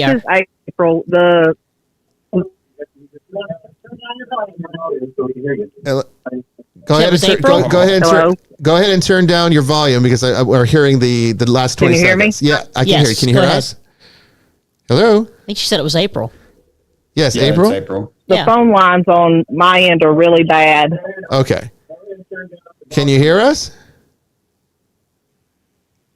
So we're really having some kind of issue with people calling in, but we did the test and it was perfectly fine. Our stuff worked, but she's saying on her end, so maybe. But this is 3 calls now that we've had where we've had issues. I can't hear you through my phone. I can only hear you through the TV.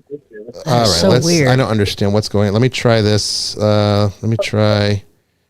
Goodness gracious.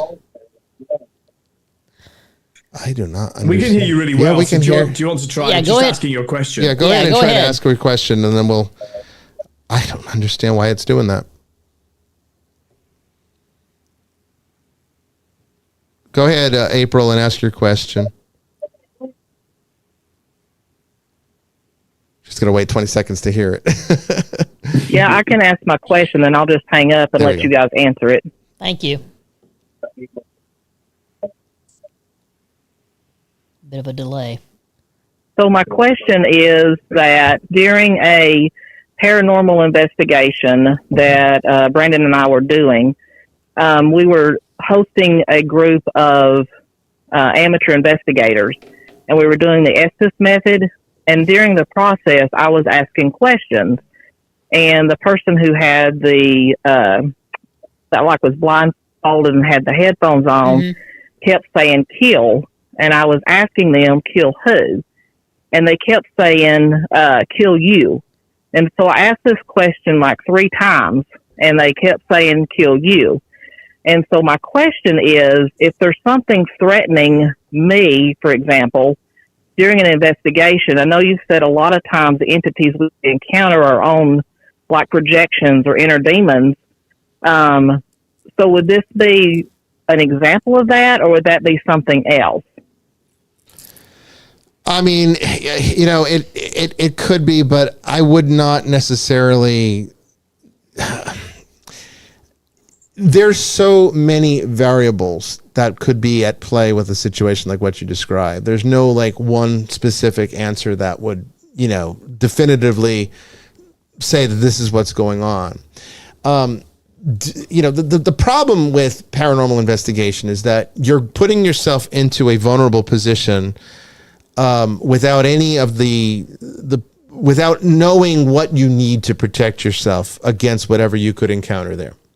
Okay, because theoretically anything of a plethora of billions upon billions of possible incorporeal things could be present that's causing that particular location to be active. Okay, now you can usually narrow it down to very specific things because there are things that are more common than other things, and so therefore, you know, that can help to try to manage a situation like this. But still, you're putting yourself into a vulnerable position because how do you know how to protect yourself against something that you don't know what's there?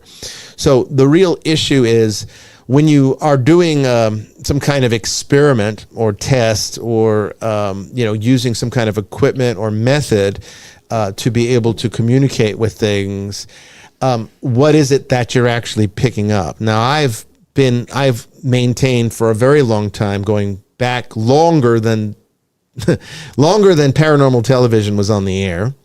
I have held the opinion that EVPs are almost exclusively projections from the people in the room. Almost absolutely. That's not to say that the information isn't useful, but we have to qualify what we're actually dealing with here.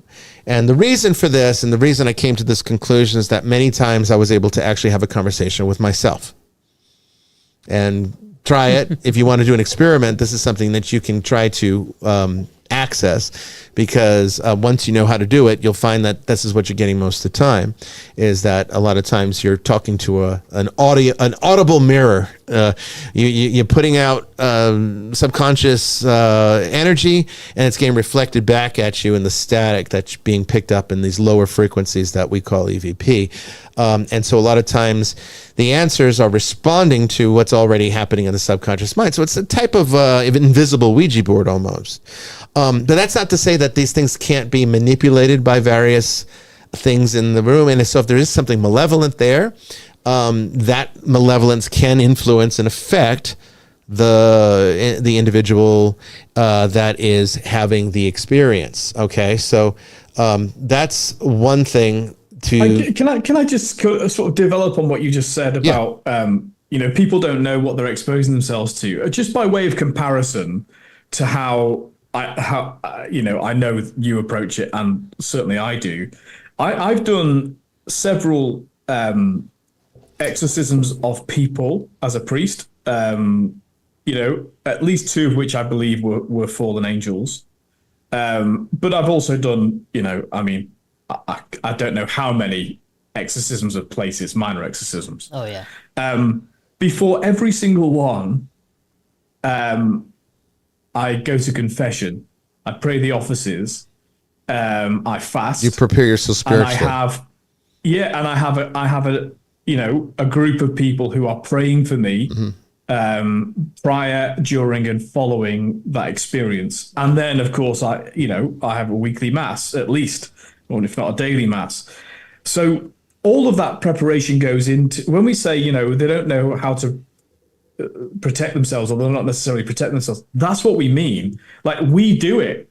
And that's why sometimes I watch these shows and I think if this isn't just kind of set up for a TV show, which some may be, even then it's still dangerous. But if it's not, I can't believe how cavalier people are, charging in where angels fear to tread. Well, I think it's because it's become sort of a hobby, because of paranormal television. And I mean, I have to admit, I've sort of become part of that problem by being on paranormal television. But I try to use it in for some good, and so it's like, since Ghost Adventures is really the only show that's ever been daring enough to bring me on to actual investigations that they go on, and to actually conduct real resolutions to the cases that they come in contact with. I think that's a greater good.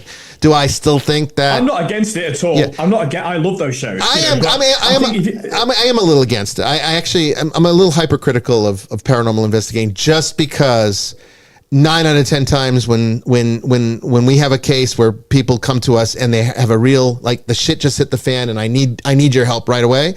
When we inquire and dig, they've been messing around with paranormal investigation almost every single time. I don't doubt that. And so it's gotten to the point now where, because we have such a backlog of cases, that's low priority for us. Unfortunately, we have had to make it, because it's like, I have to triage these.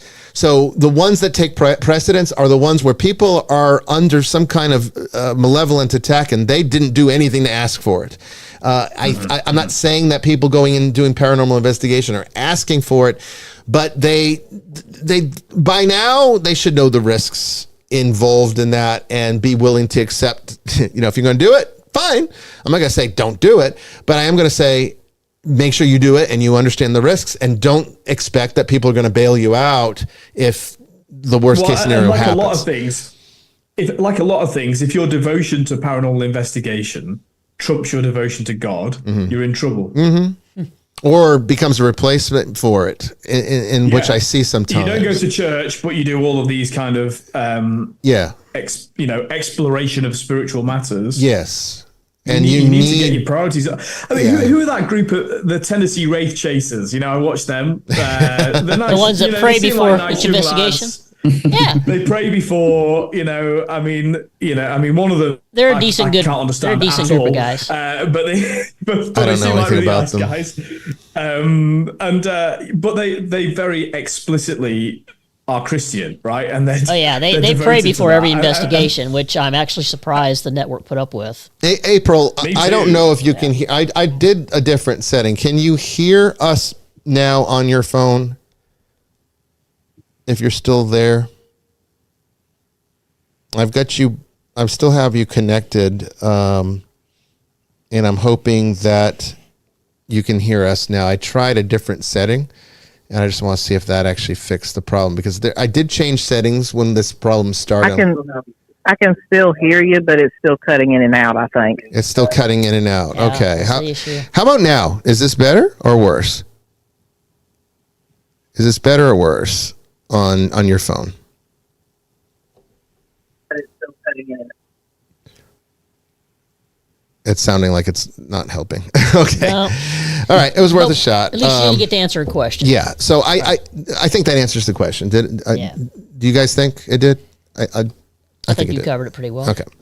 So all this to say, look, I mean, if I could just close up by just saying, if you're going to do paranormal investigation, you got to be prepared for everything, every contingency, and know that we have a massive backlog of cases, more than we'll ever get to, because people have turned this into a hobby without doing any of the spiritual protections that the church does when they go into cases like a suspected demonic event.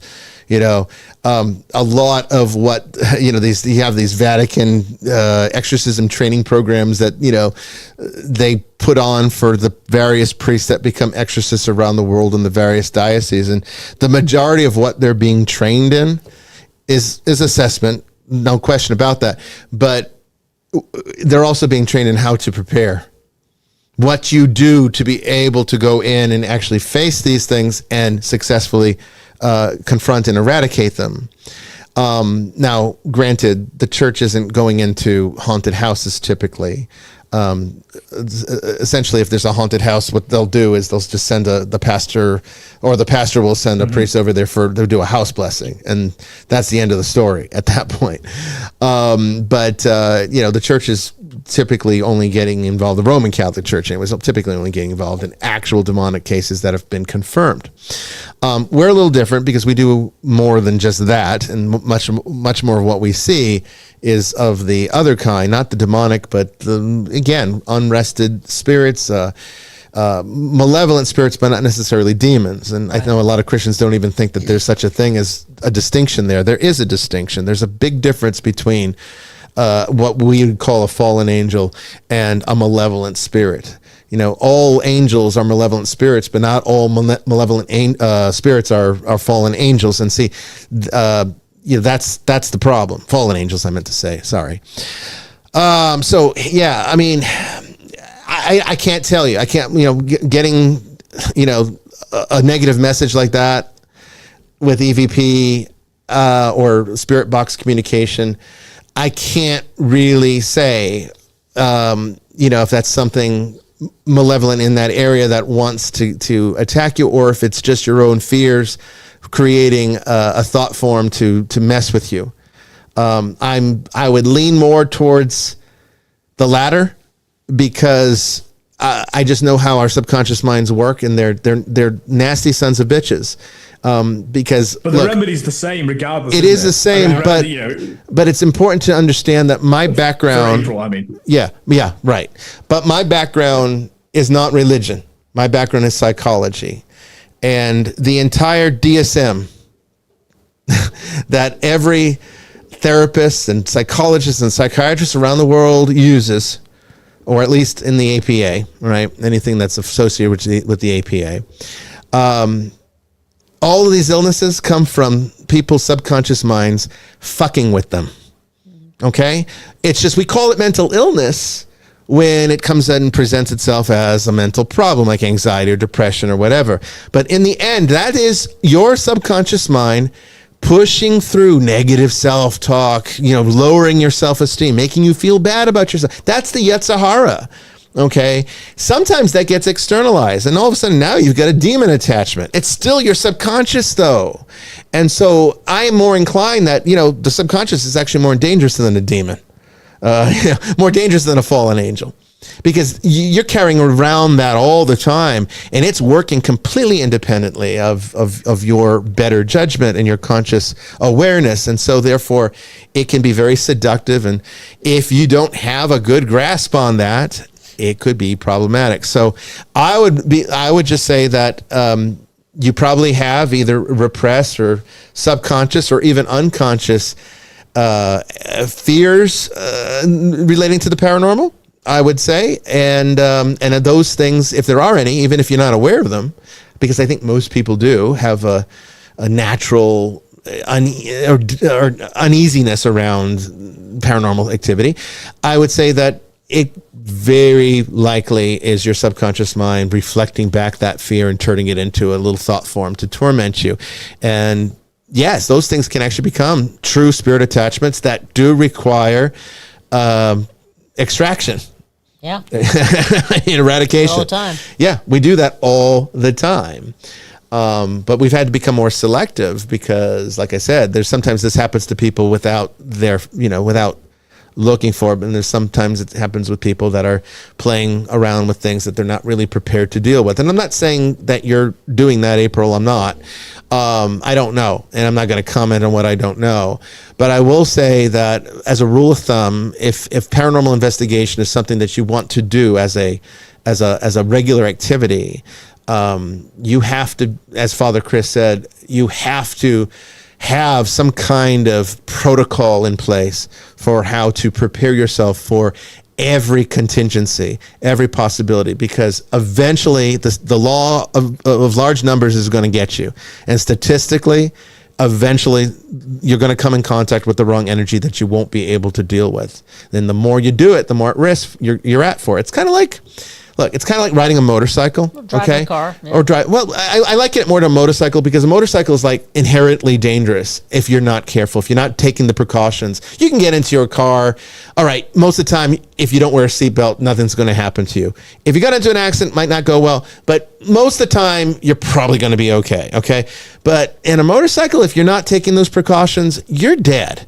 Okay, and then you have to worry about everyone else on the road killing you too. So it's even, you could do everything. Yeah, because you were doing everything right. Yeah. But everyone around you was doing everything wrong. Jamie knows about that. Yeah. Yeah, thank God for leathers. So I was prepared. It's kind of like you were driving a motorcycle. You know it's dangerous. You know it's a dangerous activity. You take all the precautions, and even when you do everything right, something bad can still happen to you. But you knew going into it that this is a dangerous activity and there's risk here, and you were willing to live with those risks because the advantages outweighed the risks.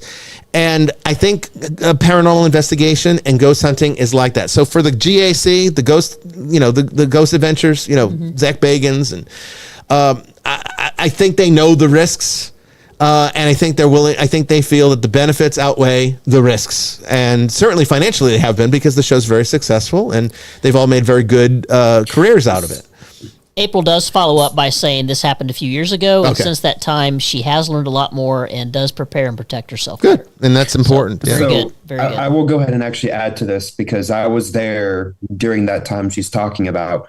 The location we were at, that is a historical location that we host investigations to raise money, hopefully to restore it. But that's what she was talking about, is we had an amateur group there who had paid, and through the Estes method, that's what kept coming up, which I think that was maybe 2 years ago, 1.5, 2 years ago. So we have learned a lot more than what we did know, but that's what she's talking about there. Okay. Gotcha. Okay. I think, Bishop Bryan, I think you said something really important, which is that,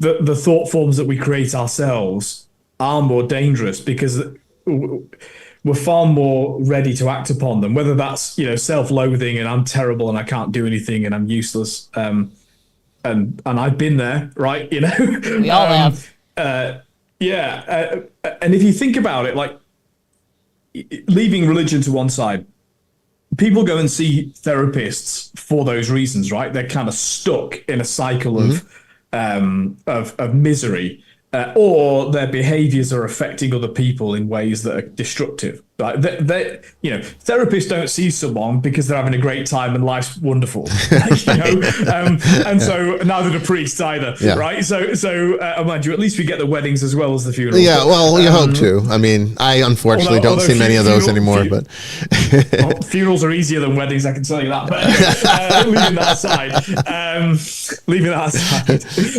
but it actually comes back to really like foundational things to the human existence, Maslow's hierarchy of needs and all that sort of thing. That once you've got food, water, shelter, and going to the loo sorted out, the next most important thing is relationship. And when you get stuck in a cycle you can't get out of, or you're more likely to get in that cycle if you don't have friends that you can decompress with, if you don't have, a church where there's people that care for you, a community that you're part of.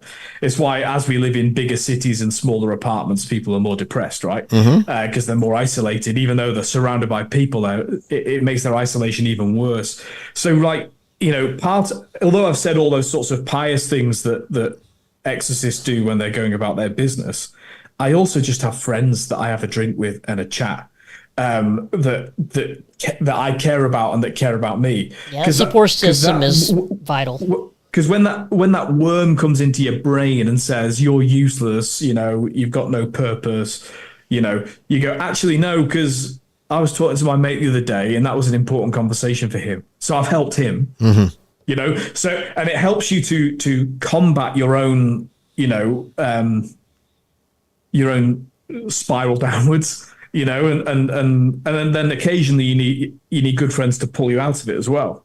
And so, so those pious things are really good, you know, pray the rosary if you want, but also, and I know it's hard, cultivate friendships with people, and you know, and it might be difficult, but they save your life, and they'll save you from that self-imposed possession, you know, that's unhealthy. My rule of thumb in this kind of thing, and going into a case, and one of the first things I do with assessment is that I break things down using a sort of a variation of Occam's razor. Okay, Occam's razor being that axiom that says the simplest explanation is usually the right one. Okay, you know, all things being equal, of course, all things have to be equal. But when you're measuring up against any equal possibility, the simplest one is usually the correct one.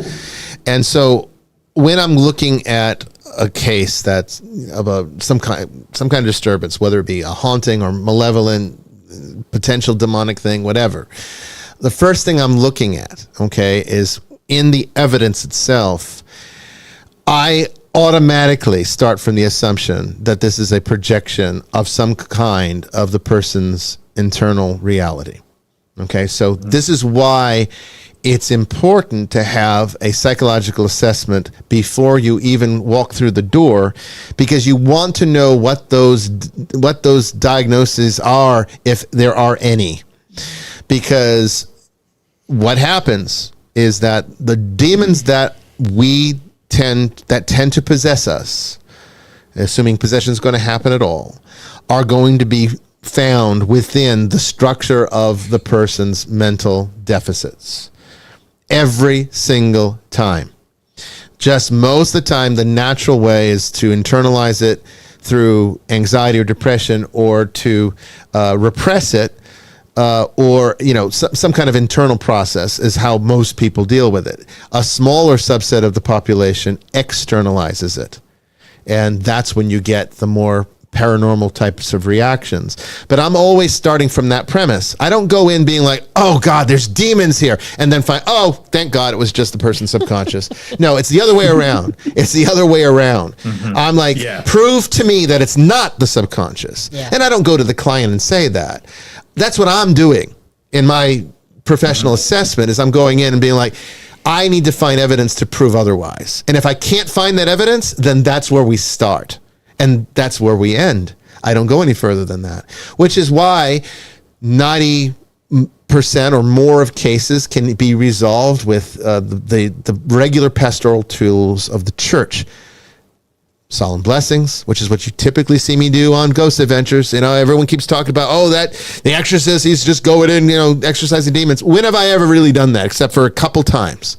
Most of the time when you saw me do something, twice. Most of the time when you see me do something on Ghost Adventures, it's a solemn blessing that you're mistaken to be an exorcism. I've done some exorcisms of locations, but that's not on people, and that's a minor exorcism, and that's actually just a variation of St. Michael's prayer that you as the laity can do. Okay, so it's nothing special here. These are just the regular prayers of the church that are being deployed. And then what you don't tend to see on Ghost Adventures, because they're long, and I think they try to stay as neutral as possible so it doesn't get too religious, is I'll give communion if it's appropriate, and I give unction. And so this is happening. You're not seeing it necessarily on camera. All right, but why am I doing this? Because I understand that it's coming from that person's mind. This is what Jewish theology teaches about the Yetzer Hara. It's us. The devil is us creating the havoc in the world, the evils of the world. We do it. Okay? And the reason that the Christian church started to see it as an externalization is because it's becoming an egregore. As more people fall away from God, the more energy is put into the egregore of what becomes now the devil, which is basically just representative of all the evils of the world. But I'll tell you right now, I've never seen a spirit do anything anywhere near as bad as a human being. And I know we got 2 cops here, or 2 former cops, and they can testify that that's true. I've said it multiple times. I mean, I'd rather take on a demon than a human being. I mean, you've been to serious crime the scenes. The demon has rules they have to follow. A human being, you don't know what they're gonna. You've been to serious crime scenes. Human beings do terrible and things you've been to serious possessions. Yes. Which one's worse? Well, you've seen me. I'm ready to go on a possession. Let's rock. Yeah. So understand the dynamic, and then only when I can find evidence for some kind of external reality there, because that does happen. Okay, spirits are a thing. They are sentient, and they can attach to people unsuspectingly, where it isn't their subconscious mind. However, the entry point is the subconscious mind, so they're still manipulating it, which is where the first type of demonic influence comes from, which is temptation. That's the one that the church, that's a demonic event. You have to understand, temptation is a demonic attachment. It really is. It's not oppression. It's not obsession. It's not possession. So we're like okay with that one. But no, it's like the one that you're really going to encounter all the time, at least once a week, I think, is temptation. And we're not just talking about like lusting after some beautiful girl that walked by. We're talking about just the inclination to do the wrong thing, to be selfish, to be cheap, to be, to just kind of ignore. I love the part of the prayers of the church, where it's like, for what I have done and what I failed to do, because most of the time it's not what you've done. Most of your sins are what you failed to do. It's what you failed to do when you fail to be a good Christian, when you fail to do the right thing. Not that you did anything wrong, but you're just not doing enough right. and all of this is demonic. It's just not being labeled this way because you saw the movies and you see the pea soup and the spinning heads and the help me coming out of the stomach and all this stuff. And you think that, though, that's the demonic thing. And then you watch Ghost Adventures, and, Zach's always looking for demons, and he finds them because, you go looking for them, you're going to find them. I mean, honestly, because they're everywhere. And, they're going to be coming out of the people who are vulnerable to it. And I'm not saying Zach is vulnerable to it, although I think he opens himself up to the point that that's why he's very successful at finding this stuff, because he does allow himself to be that open, which I don't recommend, by the way. But the reality is a lot of the clients that we help on the show are also that open without trying. And that leads to these problems. So I know this is April, thank you for calling in, and I'm sorry that the phone lines are not working properly. I'm going to have to figure out a solution to that, because I don't understand it. We did a test and it worked perfectly fine. So I don't understand why when other people are calling in, they can't hear, but we tried it and it worked fine. Jamie called from her phone after we ended last week's show. She called from her phone and we tested it. It sounded great. Like perfectly normal, but for some reason I don't understand it. When people are calling in during the show, they're not hearing us. So anyway, we spent a lot of time on that one, but I think it's an important one to talk about. I know that April's coming back later in the season to talk about more discussion about paranormal investigating. And we can get into more detail about that when she's on the show. Because she's a part of this church and she's one of my students now, and I know April and Brandon are both interested in the demonology program that eventually we plan to set up now that we have the public location, and we want to start teaching or training people on how to properly do this work with the support of the church or the support system of the Order of Exorcists behind them. We want to kind of create a protocol that makes it safe and has actual tools to resolve issues, because I don't see any point in paranormal investigating unless you plan to actually eradicate the problems that are there. I think it's irresponsible to just go into a place and, just find ghosts and try to collect evidence without trying to fix it. So that's why I respect the GAC. It is voyeurism. It voyeurism. is. And that's why I respect the GAC, because that's how they started out. And then it's like through the course of this work, they somehow realized, my God, people need help. And then they started looking for people like me to fill that void. And so now a lot of their show, and I know it's been criticized, because I know a lot of the fans wish they would go back to the old days of the lockdowns, traveling around the world, going to haunted locations that are uninhabited. Doing that. Yeah, there's plenty. But what do they do? They're more often than not, these days, they're helping people. They even got a show that's dedicated to that, house calls, right? So, Yeah, I mean, I don't know. I just think that we need to set our priorities straight. And if we're going to do this, if we're going to put ourselves out there, let's not do it in vain. But Father Chris, you said it perfectly. It is voyeurism, and I don't think it's ethical. I really don't. I think actually, and Brandon, you had a question about that today. In fact, you talked about Waverly Hills.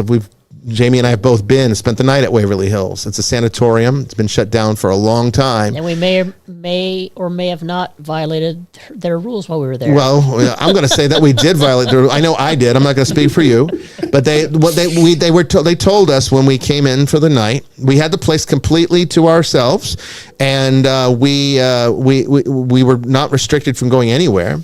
But the one thing that they did restrict us on is that no rituals to resolve the activity.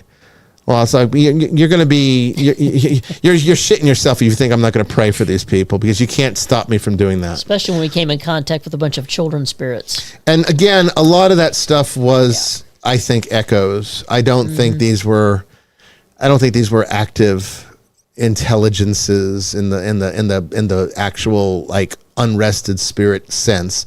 I think they were really just echoes, kind of like that residual haunting sort of effect. So. But you don't take any chances. You don't take any chances, and we prayed for them. I'm sorry, and they come get me. Sue me. I don't care. Anyway, we could probably get to another question. We have another question before the break. We got time for another question. So we do. There's one Val asked during the first hour on behalf of someone else. So she asked this person, I was taught that God created man in his image and God created the universe. Do you think that God created Edens on other planets? But if God created Edens on other planets, what do you think the residents of these planets look like? Well, that's an interesting question that even has been debated in the church itself, because the real question that you're asking is not so much that, but whether or not this is the only planet that fell from grace. Like, if God created multiple planets, how many of them actually fell? Are we the only ones, or are we part of some that did and some that didn't?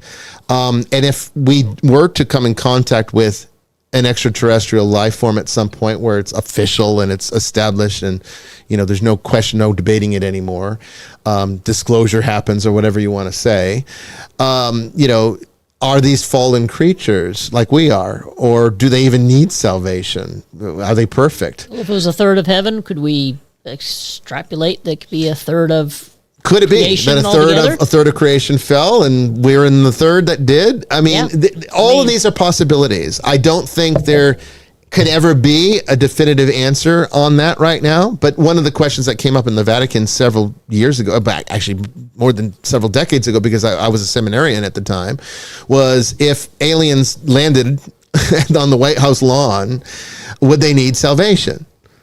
And the question is, well, we don't know if they fell. We don't know if it's truly, what do we mean by human? Now, we can now kind of go outside of the paradigm. I love this question, by the way. We can go outside the paradigm of Christianity for a moment to try to find an answer to this. And if we're going to go by the premise that says that every religion has a little bit of the truth, but none of them have all of it, which I do believe, by the way, I do too. Buddhism, Tibetan Buddhism, has actually kind of a little bit of insight into this. Not specifically this, but a little insight into it. And let me explain what I mean by that. In the Mahayana, which of course the Vajrayana is sort of an extension of the Mahayana, the larger vehicle, there's a cosmology in Buddhism of multiple worlds, and Buddhas that have incarnated on these multiple worlds. And what's very interesting about Buddhist cosmology is that these are not dimensions or like fairy tale like places. They are planets in the cosmos that if we had a spaceship, we could go to the Pure Lands. It's a place, it's a planet that's out there. There's a Pure Land Buddhism. It's a branch of Buddhism called Pure Land Buddhism, where Buddha Amitabha has established a sort of a paradise of enlightened spirits where you can reincarnate there and sort of finish off your enlightenment without the distractions of disease and suffering. It's sort of like a perfect place. And if you call upon, sounds very Christian, by the way, if you call upon Amitabha's help, he gives you the grace to show up there. Sounds a lot like the kingdom of heaven. So I think it's sort of an expression of that. Of course, I could probably be, burned at the stake by Catholic Answers for saying this, but the fact of the matter is, I think there is a parallel. I'm not saying that Amitabha is Jesus, but what I'm saying is the grace of Christ is present in all these religions, and I think Amitabha might be the way in which Jesus presents his grace. I think it's possible, and I think the Pure Lands could be literally a planet that is a paradise for this purpose, okay? I think it's possible. Now, it's perfect there, okay? And there are numerous planets in the Buddhist cosmology that are much better than here, where there isn't the suffering. It's almost like they're all part of the heaven gati. And then there's other planets that are a whole lot worse than this one. But the interesting thing about Buddhist cosmology is this. All of the planets that are equal to where we're at are considered human. Now, they might not look like us. Maybe they do, maybe they don't. But it's still considered human. So if we were to combine the two, which we really can't fairly do, but we can do it in the sense of philosophical speculation because this show allows for that. Okay, I'm not saying this as a from the pulpit. I'm not saying this like from the chair of St. Peter. This is not infallible truth. We're just sort of speculating for fun. If we were to combine the two worldviews, we could say that all of the human realms fell, so that all of the planets that are operating at this particular type of reality, the reality where there is both pleasure and pain, both bliss and suffering, that they all fell and all need redemption, and that perhaps Jesus goes to each and every one of them and has presented and incarnated in the same way that Buddhism says that these Buddhas incarnate on these planets to help those inhabitants along. I think that's plausible. There's no Christian foundation for it because remember, Christianity is not about cosmology, not that kind of cosmology. Christianity is about what to do with your salvation here. And what we got, the religion that we got to work with on this planet was this particular path because it's, you could say, tailored by God for the people, the inhabitants of this world. And perhaps these other planets, with whatever problems they might have, they got a different textbook to follow. It's possible, but we can't know. So are there other, when he created Eden, I would say Eden is the perfect creation. So I would say it encompasses all of creation, not just some location where humans were. I would say Eden is all of creation. And when we fell, we damaged all of creation. So in my worldview, if I'm going to share what I think, I would say that everything I just said you could throw out, because I would say the entire universe has now been damaged. And so every being in the universe, whether or not there's planets out there with more intelligent life or not, they're still subject to the laws of entropy, and they're still going to have to face in death and decay. And as long as there's death and decay, there's a fallen condition, and we're part of that. We're going to now take our next break, and when we come back, more of your questions. I will be more concise on this hour, I promise. Okay, you just given me some really good ones, and I can't just gloss over them. I have to give you a complete answer. So more when we come back. Don't go away.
before the storm.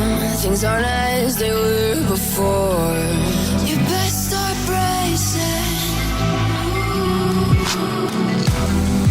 Did you think you could keep us out? Shut the gates, forget us now. Tides are changing.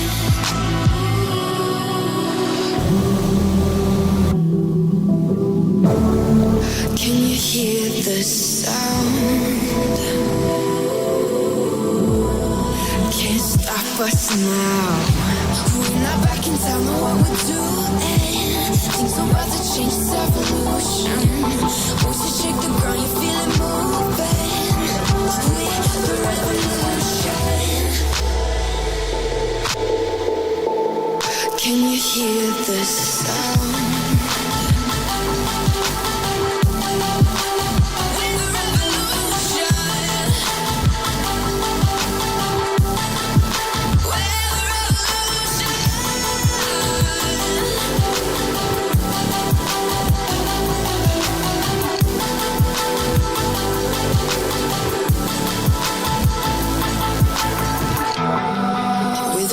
Beneath your feet, with a whisper in the trees. Do you feel us watching?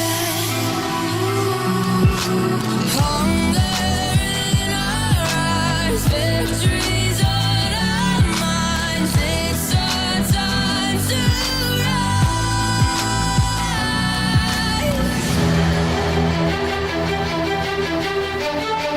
Can you hear the sound? Can't stop us now. We're not back in town, know what we're doing. Things are about to change, it's evolution. Once you shake the ground, you feel it moving. We're the revolution. Can you hear the sound?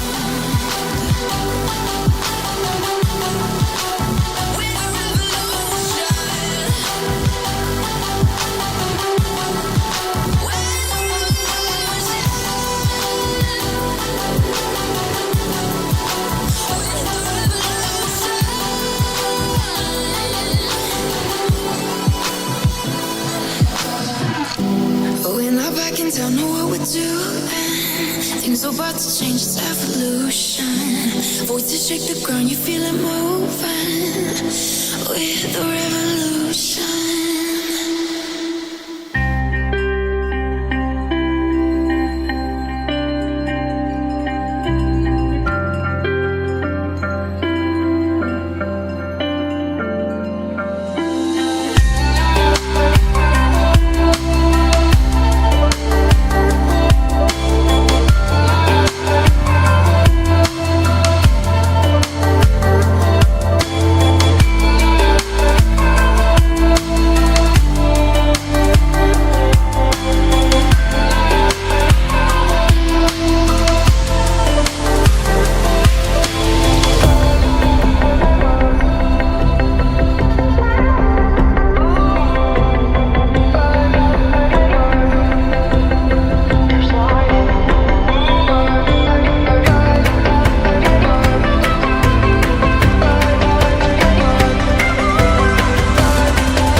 Welcome back, everyone, to the third and final hour of Vestiges After Dark. It's been a pretty interesting night, I think.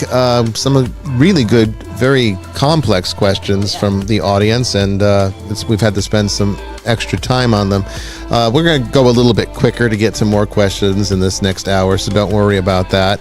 You can try calling in. I don't know what's going on with our phone lines. Like I said, our tests rendered them fine, but for some reason others are having issue. But if you want to give it a go, 718-362-6380. That's 718-362-6380.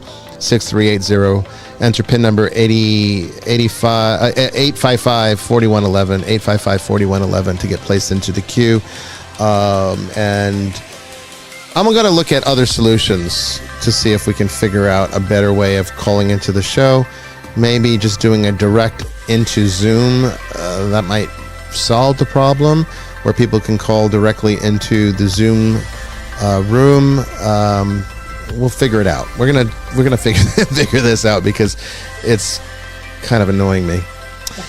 I don't like when things don't work the way they're supposed to. Technology is supposed to work, right?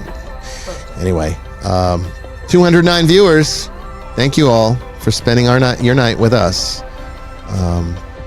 More questions answered when we come back.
Okay, Jamie, I know that you said there was some good questions there that you've got. So why don't you give us the first one? Yeah, I think this one should be touched on. It's pretty important. It's from Marty.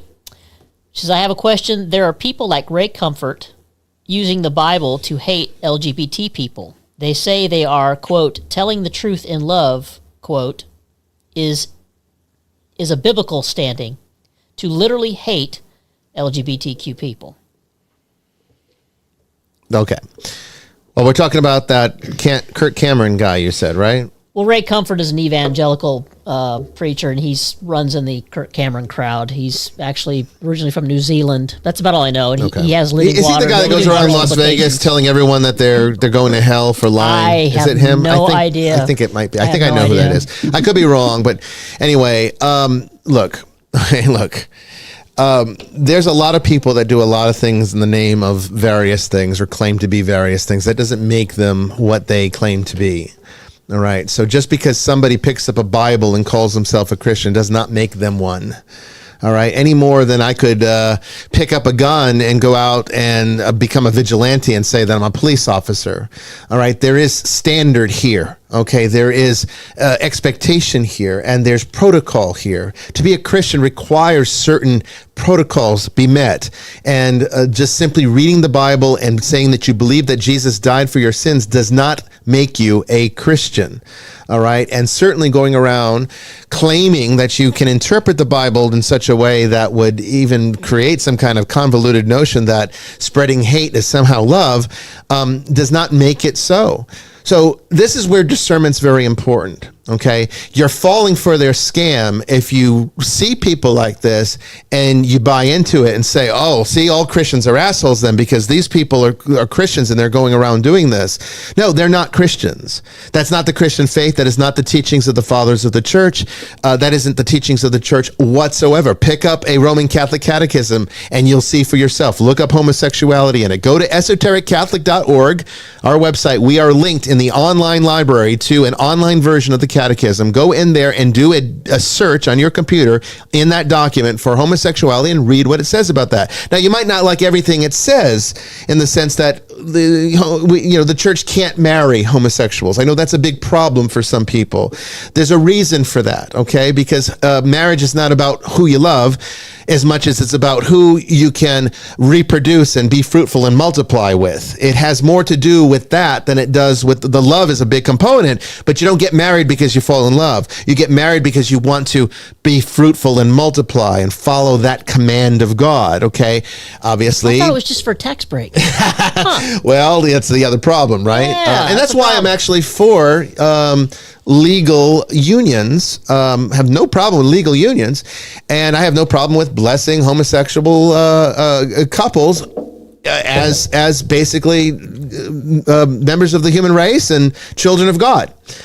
So I do that. This is exactly what Pope Francis said. Yeah, exactly. But I can't marry them because they can't produce offspring. That's the reason. Now you might say, what about this thing about the, well, hold on a second, Father, because I don't want to lose this thought. This is an important part of this.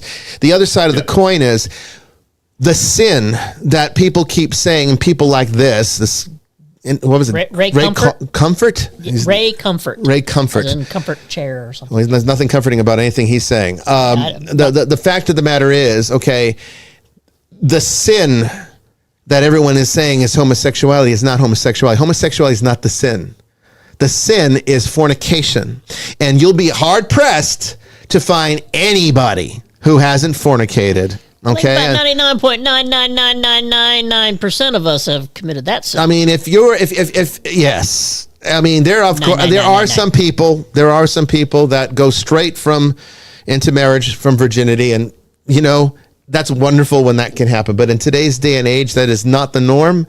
And I can tell you, a lot of these Christians that are coming after homosexuals for being these sinful homosexuals, I guarantee you they've fornicated. They've committed the exact same sin that is condemned. So the sin of homosexuality is the fornication part. So what's fornication? Fornication is sex outside of marriage. That's the problem. Okay, so the reason it looks like the church has some vendetta against gay people is completely the opposite of what it is. It can't confer the sacrament because the sacrament is about offspring, but at the same time, having sex outside of the sacrament is fornication. Therefore, that's sin, and that's what creates the problem. But when you have somebody that's going around the streets of Las Vegas, if that's the person who I think it is. He says it is. Okay. If it's that guy, I know this guy. He's one of your kin, Father. He has the. He's a Kiwi. He's a Kiwi. Yeah, he's a Kiwi. Yeah. He's got nothing to do with us. Well, yeah, you're British, but I mean, you live down there. You can send him up to China or something. He's been in the U.S. a very long time. That's a different country. Let the Chinese deal with him. Yeah, that's true. Yeah, you're right. He's Kiwi. Yeah. But he's your neck of the woods. But anyway, the fact of the matter is, homosexuality is not the problem. The church actually teaches this, okay? They are to be given the same care and respect of any other person, and there's nothing about being a homosexual that excludes you from the Christian faith, or should. All right? Any church that does this is not following the gospel, is not following the teachings of the church, and I would dare say they are not Christian. Or so stop calling them Christian and stop associating them with people like us, because that's not what we teach, and that's not what we practice. Okay, we're not in their camp. These are not Christians. These are deviations. All right, but I think we don't want to create a straw man of this guy, because I think it's almost certain that he's using homosexuality as a synonym for homosexual sexual activity. Okay, I think we don't want to say he's saying things. I mean, I don't agree with him, but he means sexual activity between homosexuals, which, the he might be making the assumption that all of them are sexually active. If he's an evangelical Protestant, he's making a lot of assumptions. And this is one of the problems, one of the fruits of the Reformation, sadly, which was not the intent of most of the reformers. One of the fruits of that has been that there's now no objective standard for so many of these so-called, I would call them ecclesial communities, at best. There's no objective standard for what they teach. I'll go and quickly object real quick. She says, no, he means just being LGBT. Well, then he's wrong. Yeah, if that's what he's precisely saying, then no, that is not the teaching of the church. That is the church teaches that being exclusively sexually attracted to members of the same sex is disordered thinking. Well, and only because it's not connected to the natural law act of procreation. And Timothy makes a comment here where he says, he's got a real good comment. well, I understand fornication being the sin you're describing. Isn't sodomy one of the 4 sins that cry out to heaven for vengeance? Well, again, sodomy is a type of fornication, and it's also a type of sexual activity that cannot produce offspring. And you don't need to be gay to commit sodomy any more than you need to be gay to commit fornication. It's the sin of all people. That's the point. Homosexuality is not part of the equation here. It's just, unfortunately, because of the orientation that homosexuals have to deal with in this particular case, because that's where their attraction is. They happen to be attracted to a group of people who they cannot produce offspring with. And that's what creates the problem sacramentally. And that's where it begins and ends. It's not supposed to be a object to hate upon them. Honestly, I guarantee you, most of these people who are so condemning of homosexuals have committed fornication themselves. Maybe they even committed sodomy. Okay, and the fact of the matter is, also they've all committed sin. They've all committed sin. Sin is sin. At the end of every sacrament reconciliation, I say, "Go in peace. Your sins have been put away, and pray for me, a sinner too." Pray for all sinners. Yeah. How does it help a sinner? How does it help somebody? If you want someone to go to heaven, how does it help them for you to disassociate and have nothing to do with them? I don't understand that logic. But I think one of the problems, there's also a category problem here, because we're talking about homosexuality. We're not talking about LGBTQ plus, right? That's a different thing too. Yeah. Most of that is nothing to do with homosexuality. Yes. It got lumped in there. It got lumped in. And honestly, most of the gay men I know, and I know quite a few of them, they want out of that. They don't want anything. They hate the fact that they got pulled into it. They're not into it. LGBTQ is a political movement. It is a political movement. It has nothing to do with representing the right people. I think if you're inhabiting the weird philosophy that's going with, let's just say the plus element, right? If we're going with the weird philosophy that somehow if you're LGBT plus, if someone who identifies in that way, as in with all of that, I know what their position's going to be on almost everything. Yeah, because they've just become a puppet for an ideology. So if he's preaching against that, I don't think he is, by the way. No. I would preach against that. I would say that is a sinful way of thinking, to think that I think it's wrong to say people are born in the wrong body. I think that's a metaphysical claim. These things we can argue about, but none of that is a cover for telling somebody because they're same-sex attracted that's inherently that is a sin already. We don't believe that. Catholics believe that we can have sinful thoughts, but it's only when we act them out. Correct. When we act them out, that in America, what you have a term for that, conduct. When it's transferred into conduct, that's your legal terms in America. That's when it becomes a problem. So, but it's true to say that the church does teach that a man and a woman can get married and have sexual, interaction that is blessed. And it does teach that homosexuals can't. So we do have to own that too. We have to own up to that. But we have to own it for the right reasons. It isn't because we want to single out homosexuals as Christians. It's because of the way the sacrament is conferred. It has to be for the purpose of offspring. It has to be. And I make no distinction between that category of sin and not being at Mass on Sunday. Correct. No distinction. Yeah, there is no difference. There is no difference. So don't start pointing your finger at gay people saying you're a sinner. Yeah. Have a little think about your own condition. Everyone falls short of the mark. All of us have committed sin, and all of us are guilty. Okay, so there's not anybody. Everyone has their own cross to bear, and I would say that is a big one for those that are in that category. And I don't think that's something to be ashamed of. I don't think they should be. They should think less of themselves for having those orientations. I think that's all part of the complexity of the fallen world. But it's not something that's inherently wrong with who they are. It's something that's inherently wrong with this universe, where these kinds of problems even would have the potential to exist. That's the issue.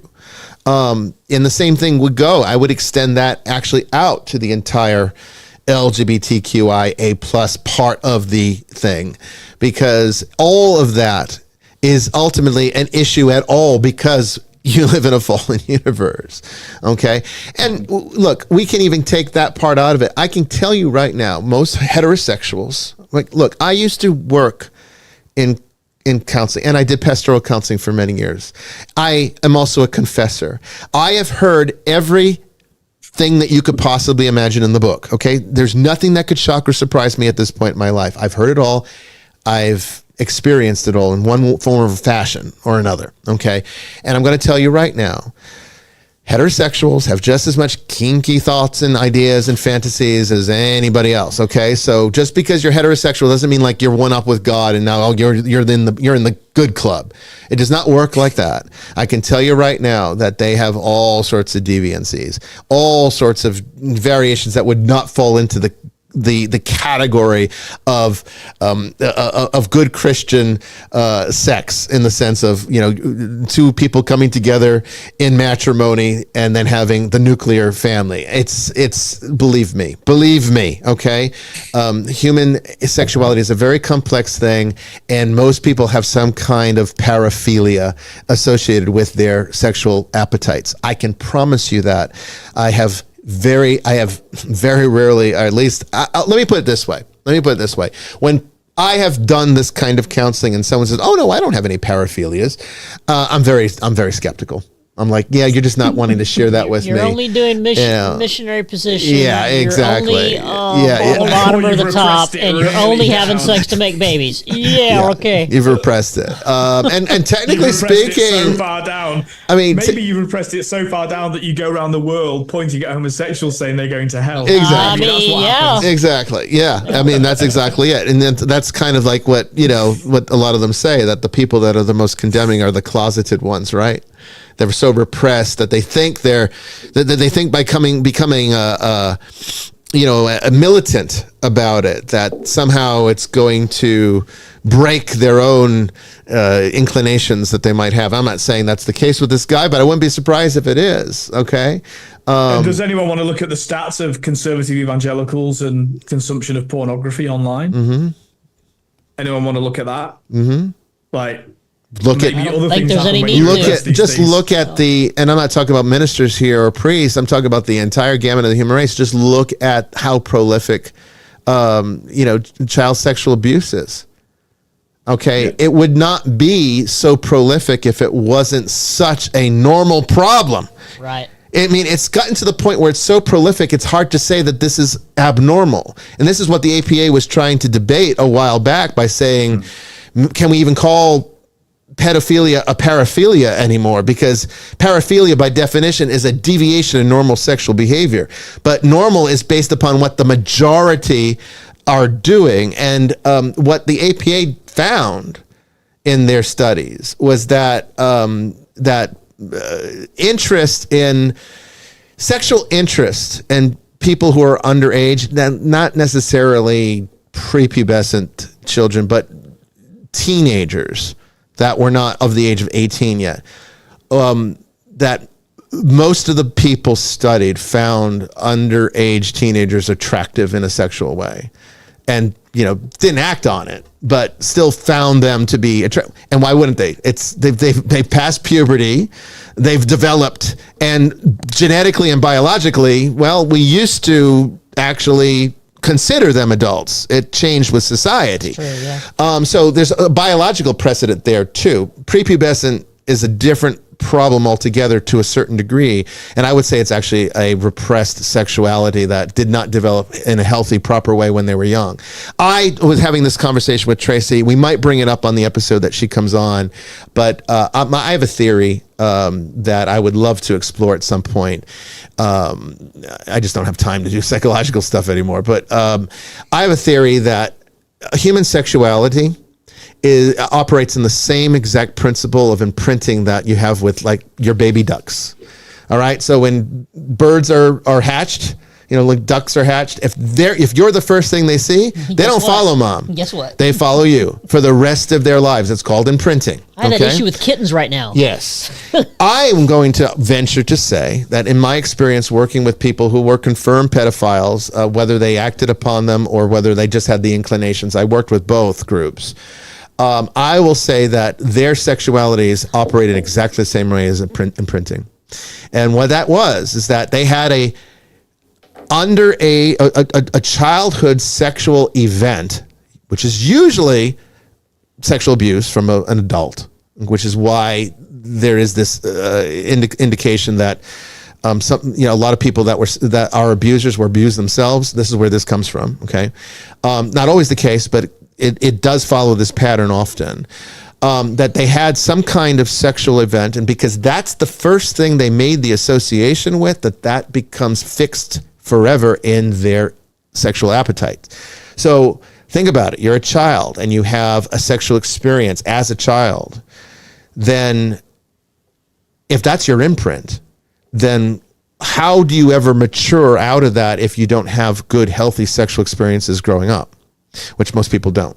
Most people don't have healthy sexual experiences because we're a repressed sexual society, for God's sake. And then you got people like this guy. That doesn't excuse them acting on that. Of course, and I'm not making excuses for anybody. No, I know you're not. No, I know you're not. I'm making it clear you're not. Right. Yeah.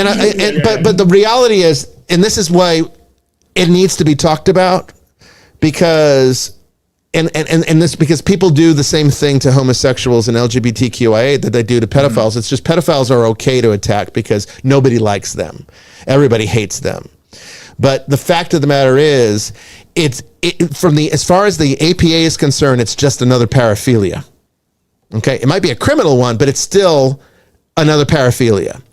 And my point is that there are numerous deviations in heterosexuals, not necessarily that they're all, closeted pedophiles. I'm not saying that at all. But what I am saying is that that everyone is harboring some kind of deviation from what would be the Christian norm. And nobody has the right to criticize anyone else's sexuality because of that. That's all I'm saying. We're all animals. Yeah, we're animals. Yeah, you're right. We are. We're all animals. Just cut to the chase. And so that's what I want to. Go ahead. That's right. I guess, and there's a difference, because I agree with what you just said. But I suppose it would. There is a pastoral duty for people in the church to help people avoid sin, right? Mm-hmm. Now, as a sinner, helping other people avoid sin, right? Yeah. Obviously, I think it's an obtuse thing to do to just go around poking people in the eye. That's clearly not what Jesus said. But I think it's. I can understand the exasperation of people who are outside of Catholic thinking, right, or Orthodox thinking, who are thinking, why on earth are churches blessing homosexual relationships? I can understand they get exasperated, and so they get the bazooka out, instead of the normal weapons, which are prayer and kindness and love and understanding. I can understand why that happens, and it cannot be argued that since the 1960s, the so-called sexual revolution and all the rest of it, there has been an utter destruction of the family and of cultural norms and values. Some things are best repressed, we're supposed to repress our lower beast. I think we're supposed to control it. I don't think, though, it's healthy to make it be unaware of it. I know. I kind of consider repression to be sort of like pushing it into the realm of the unconscious. I think it's disciplined is a better word. Disciplined. I think we should be aware of our appetites, our sinful appetites, be them sexual or otherwise, but know where the line is. And know where the line is. Yeah, know thyself, right? Timothy makes another interesting point. Why do I think homosexuality was removed from the DSM? Do you think they plan to do the same with gender dysphoria? If it becomes as prolific as homosexuality, then it could, because the DSM, the APA's concern is But that would be a slippery slope, because again, the reason I keep bringing up pedophilia as because that's the primary paraphilia that everyone is aware of. And I would say that pedophilia is far more prolific than homosexuality and gender dysphoria combined. I say there's far more pedophiles in the world than either of those groups. So if you're going to say that homosexuality can't be in the DSM anymore because there's just too many, so it's now a normal variant because it's no longer really abnormal, there's too many, and you're going to say gender dysphoria is no longer an illness because there's just too many of them to be considered abnormal, well, then you're going to have to make pedophilia normal too, because there's far more of them. And the only reason... It's clear to me that what's happening is there's a conflation here between psychology as a science, and that is a scientific approach, right? We're dealing with things that are outside of the main. If it becomes mainstream, well, then it's not a problem anymore, right? That's a scientific understanding of psychology, as opposed to moral theology. And what's happened is, because most people have dismissed or don't even know the notion of moral theology, they're treating psychology as moral theology. Yeah, they are, and that conflation is dangerous and unhelpful. Yes. Yeah. So I did promise that I wouldn't spend too much time, and I think I went a long way with that one. Spirited question. But I mean, it's again, it's hard to, it's really hard to not answer that completely. So, but the moral of the story is no one has any right to attack anyone for their sexuality because yours is fucked up as everyone else's. That's the moral of the story. Congratulations, we're all fucked up together. Love who you love, and ask for forgiveness for whatever. All right, what's our next question? Did you have another one, or should we go to Brandon? Brandon's got one from Mystic, way up thread. Okay. Yeah, so I think she asked this in the first hour segment. Yeah, I was up. She said, okay, yeah. She said, I've got a question. Papa Legba and Hecate, who are both with me most, and both keeper of the keys and paths walked, seem rather similar. Are they a similar archetype, or is that just a coincidence? That'd be Hecate. Yeah, Hecate, and Papa Legba.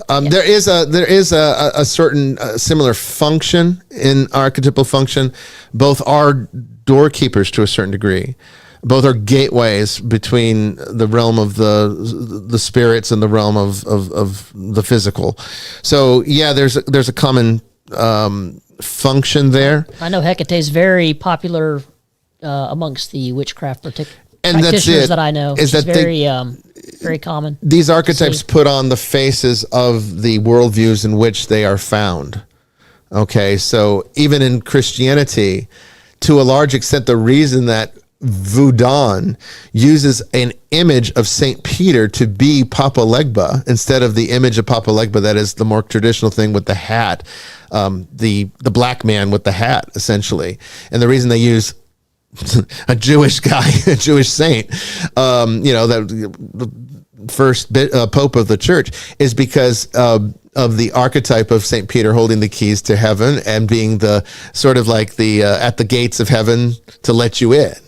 And so there's a gatekeeper type of archetype there, and that's why they use it. So these archetypes will present, and as you know, in my worldview, okay, the way that I approach these things is that the archetypes are not merely psychological operations, but actual sentient spiritual forces. So they do indeed choose to take on images that are representative of who they are through the lens of the worldview that sees them. Okay, so they can wear many faces. Now, I'm not saying that Papa Legba and Hecate are exactly the same spirit, but they do operate from the same archetype. And I hope that answers the question. So I don't know if we've had any more questions before, but I guess Marina just chimed in, and she would like for you to tell your Papa Legba story. Oh gosh, the Papa Legba. That's right. I forgot about that. You've told it before. It's been a while. Probably a lot of you listeners. It's pretty cool. Okay, and this is actually a good lead-in because I think people might be wondering, why would I say that archetypes, which from a Jungian perspective are not sentient spiritual forces, but they're psychological principles that are kind of built into the DNA of a species. So a little bit different. I take it a little bit further. I do say they're sentient. I do say that's where when we're talking about spirits, I'd say what you're talking about are archetypes, and the archetypes are the spirits, and they are in fact sentient, and they do interact with us in the same ways that a spirit might. Okay. And here's one of the reasons why I've come to this conclusion, because again, I base a lot of my my metaphysical positions on my work in the field and the experiences I've had in my life, which spiritually have been very profound and prolific. I've had a lot of them. Okay. And this is one. So many years ago, when Levi was a baby, Tracy and I would shop almost regularly. I'd say maybe at least once a week at one of the local Korean markets here in Atlanta, because we made Korean barbecue all the time back in those days. And so we had a Korean grill, and the only place you could get the kinds of cuts that Koreans like the bone and galbi beef rib, right? The pork belly, things like that. You'd have to go and brisket, of course, the thin slices of brisket. You don't get that at Publix or, Kroger or any of the Winn-Dixie or any of these other markets, Albertsons, wherever you happen to be in the world. They're hard to find at those kinds of stores. But at Asian markets, you can typically get them very easily. And so this particular Korean market always had them. We'd go there. So this particular day, and I'm very neurotic about making sure that I have all my belongings with me. In fact, I even have a number system where I count 1, 2, 3, 4, 5, 1, 2, 3, 4, 5 every time. And then when I'm carrying my gun, it's 1, 2, 3, 4, 5, 6. Because I'm always checking to make sure. And then 6 again. Yeah, 6 double check. Yeah, make sure, right? And so I will, always check these things. And so when I left when we parked and I got out of the car, I did my 1, 2, 3, 4, 5 check. I don't think I had 6 with me that day. Tracy did, but I didn't. And although, no, we didn't have our concealed back then. And this was before Georgia went open carry. So, or not open carry, but before it went concealed carry without the license. Before, what was that called? Constitutional carry. It's before Georgia went constitutional. So we didn't have our conceals yet. I wasn't well known at this point, so I didn't really worry so much about being armed at that time. So no, we weren't armed. So it was 1, 2, 3, 4, 5. Oh, that meant I had my keys and my wallet, my sunglasses. So 1 is the wallet, 2 is the keys, 3 is the sunglasses, 4 is my ibuprofen, because I never know when a migraine's going to come on. 1, 2, 3, 4, and what am I missing? Cell phone. Did I say cell phone? Cell phone could be 5. Doesn't really matter. Right. Anyway, I had them all. Walked into the store and started shopping. Okay. And so this was around, I should preface by saying, this was around the time where I've been having very strange experiences with the Loa. Okay. They had been reaching out to me. And again, I didn't really truly understand why, because here I am living this very conventional Christian life, and yet I'm being contacted by all of these spirits from other religions. And, I've always been prone to these kinds of experiences. I don't talk about them very much, but I mean, it is a very big part of my spiritual life. It's kind of what shaped me and made me who I am. So I can't ignore it, but I just don't like talking about it because, people don't really have a frame of reference for it. It might sound crazy to some people. I know my audience is more used to this, but still, even so, I just don't consider that to be my primary purpose here. My primary purpose here is to teach. But, interesting things like this can help become teaching moments, and this is one of them. So anyway, I had been contacted by the Loa, and I had been ignoring them because I'm kind of like, look, I can't be distracted by this right now. I'm not going to go to Haiti. I'm not going to become a Voodoo priest, okay? I know that's what they want, but that's not what they're going to get because I have other motivations at this point. And I was already a priest. I think I was already a bishop at this point, honestly. So in the store, found my brisket, found my pork belly, found my galbi, and got all this stuff, got the Korean barbecue sauces, got all the things we needed. And as I'm walking, Tracy and I will split up because she shops differently than I do. She likes to go very slow and methodically through each of the aisles. I like to just make the mad dash for what I want. I'm in and out. I want, but she likes to kind of go through and find things and everything else. So we tend to go in different directions when we shop. And so I went and I had, here I am carrying, because she had the carriage, I didn't. I'm carrying all this meat. It's getting blood all over my, because these packages are not really well sealed. And so I'm carrying this stuff back. And all of a sudden, this older black man with a cane and a kind of a top hat, right, just intercepts me in the aisle and bangs right into me. And he goes, "Oh, my word, I'm so sorry." And, he says, "No, I saw you over there. And, I felt like I needed to kind of get in your way and to tell you, you better make sure that you don't lose anything, because it looks like you've got your hands full over there." And I said, "Okay, well, thank you. I appreciate that." And he goes, "Now you have a really good day, because, my eyes are on you. All right. I'm watching you, making sure you're okay." I said, "Okay, thank you." Kind of a little weird, not really creepy. He was like a nice old man, but, very eccentric and looked like the spitting image of Papa Legba if he were a normal man, but not with any of the embellishments. Okay. I didn't even make the connection at that time, other than the fact to say, well, he kind of looks like somebody strange. And I wasn't thinking Papa Legba, but I mean, it was Papa Legba. And so I found Tracy. I put all the meat into the carriage. We finished our shopping. And while I'm in the checkout line, I feel absolute panic. I've got my wallet, my credit card, but I am missing my keys. And I'm like, oh, shit. Yeah. How did I drop my keys? So Tracy I don't think, had her keys with her, or maybe she did, but I was really concerned about, I don't want my keys out there or whatever. I don't think she had the keys. I think it was really a problem, because now we couldn't get home. And this was quite a far way from where we live. The Asian markets aren't near us, and never really been too close to where we live. And so I'm like, "Look, Tracy, you check out. I'm going to just go back through the aisles and look to see if I can find them." So I'm looking all over. I don't see them anywhere.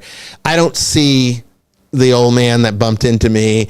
I'm looking everywhere, and I asked some people. There's not really a lot of good English communication there, but I think they understood. I said, "Have you found keys? I've lost my keys." And they were like, no, we haven't seen any keys. So I'm like, shit. And so we walk back, and actually I think Tracy, no, she didn't have the keys. I'm almost positive she didn't.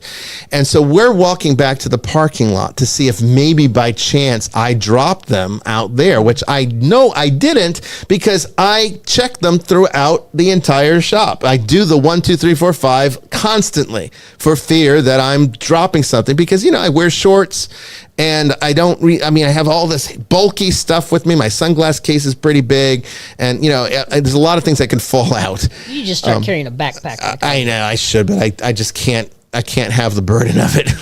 And Tracy doesn't want to be my beast of burden, so I'm kind of stuck with the pockets that I have. So I try to wear cargo pants so I can carry more, but in these days I didn't have even that. So I'm like, I don't know what to do. So we have all this food, and we can't get into the car. Actually, I think we might have had the digital where we could at least load the car, but you can't drive it. So as I'm approaching the car, and we're like, what are we going to do? And I don't know where they are. And she's like, well, maybe you should go back and look again, or maybe we should go back and look again. And of course, Levi's a baby, so he can't be of help here. The car next to me pulls out, and she looks at me and she says, "Is everything okay?" And I said, well, we're trying to find our keys. And she goes, "Oh, you're going to be fine." And so she was another black woman, and kind of mysterious type, again, Loa type. And I say this, because, it is, you're talking about the Yoruba religion from West Africa. These are the deity forms of the West African people. I've met women that give off that kind vibe of like, you're someone who You're someone I am enamored with. So she gets into the Gives car. off the wisdom. Would you say to somebody who's just lost their keys, like, she's like, "Are you okay?" And you might say that, but would you say, "Oh, you're going to be just fine"? She followed up with baby. Yeah. She's from the South. Well, I guess, but But she backs I know up. what you're saying. She backs up.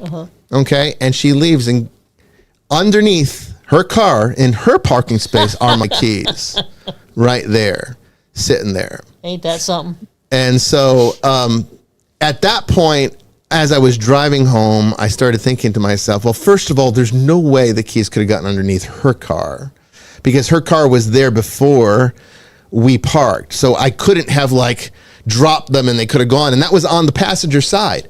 So I was getting out on the driver's side. All right. And her car was so I didn't even go near her car when I left. So it's not like I could have accidentally dropped them and they rolled underneath somehow, some weird way. I didn't even go near that car. So the fact that the keys were underneath there was strange enough. But the interaction between those two people and how personal it was and how they made a point to kind of watch me and even say with you. I was convinced after I had some time to think about it. I said to Tracy, I said, that guy looked a lot like Papa Legba, and I've been having a lot of interactions with that particular Loa these past several months, and I wonder if if this was his way of trying to get my attention. Now, I'm sure the skeptics out there will say, well, that's just a coincidence, and maybe it is, but I would say that I don't think so, because it felt very different than that, and you kind of had to be there, and it was very strange. And this is the kind of thing that Papa Legba does. All right, there's a kind of mischievousness to the Loa. They will play with you because the physical world's kind of a playground to the Loa, particularly the Gede. They're the real mischievous spirits, and they kind of I think they find it humorous that human beings get so worked up about things that just don't matter. Yeah. And so when I'm too distracted because I'm too stressed out doing church administration, all this other stuff, and the Loa's like, you need to pay attention to me for a change, and I'm not doing it. Well, this is what they kind of come to do. They'll get actually physically involved in your life. And I really will say that I am convinced was actually Papa Legba. And it was life-changing for me because I actually started paying attention after that. And now that particular Loa helps me with cases, and we've been very successful with cases because of him. Yeah, one in particular really was the one in cool. Reno. The one in Reno was, there was no question. That was a profound one. That was an experience. Yeah. And there's a incantation. I don't really call it incantation. It's more like a chant. That you Papa Legba, open the gate, your children await. Papa Legba, open the gate, your children await. Papa Legba, open the gate, your children await. It's a way of opening the communication and opening the connection between the spirit world and the physical, and then things can pass through. But through the orderly conduct of the relationship with Legba. It's not something you would do without the relationship to Legba. But that has helped me. That's helped me a great deal in my work with spiritual problem resolution. Okay, we've got probably enough time for maybe one more question if it's a quick one. Does anyone have one? I think we're caught up on questions unless we had some more come. I don't think so. Any questions on your? Do you guys see anything, Father Chris, Brandon? Did we really get through them all? Chat. Some that I kind of just answered directly in the chat. Okay. Because it was just cricket to do. Because they were asking questions of me. I'm just trying to have a look here. Well, does anyone have a quick question that we can answer? We got probably just a few minutes to do it before the end of the show, and I'm glad to hear that there's not a lot of questions because I was afraid that we were collecting a whole bunch while I sat here and talked the entire 3 hours. Yeah, I usually let Father Chris do that for me. There was quite a few good questions tonight. I guess I do got a question. I think both you, Bishop, and Father Chris, you can answer this. This is one I've asked from the network, so could be a couple minutes. So I asked, this isn't meant to be nihilistic question or apathetic, but what is the point in prayers? The two examples of prayers I've seen are people praying for others to overcome an illness, or people wanting more money, like God is some sort of genie. So what is the real or authentic reason for prayer? So God is not a gumball machine. Nope. So people misinterpret that asking it will be given to you. They think, oh, give me $1 million, and then $1 million, or bring my dad back. And then when that doesn't happen, there can't be a God then. Right. So God's not a gumball machine.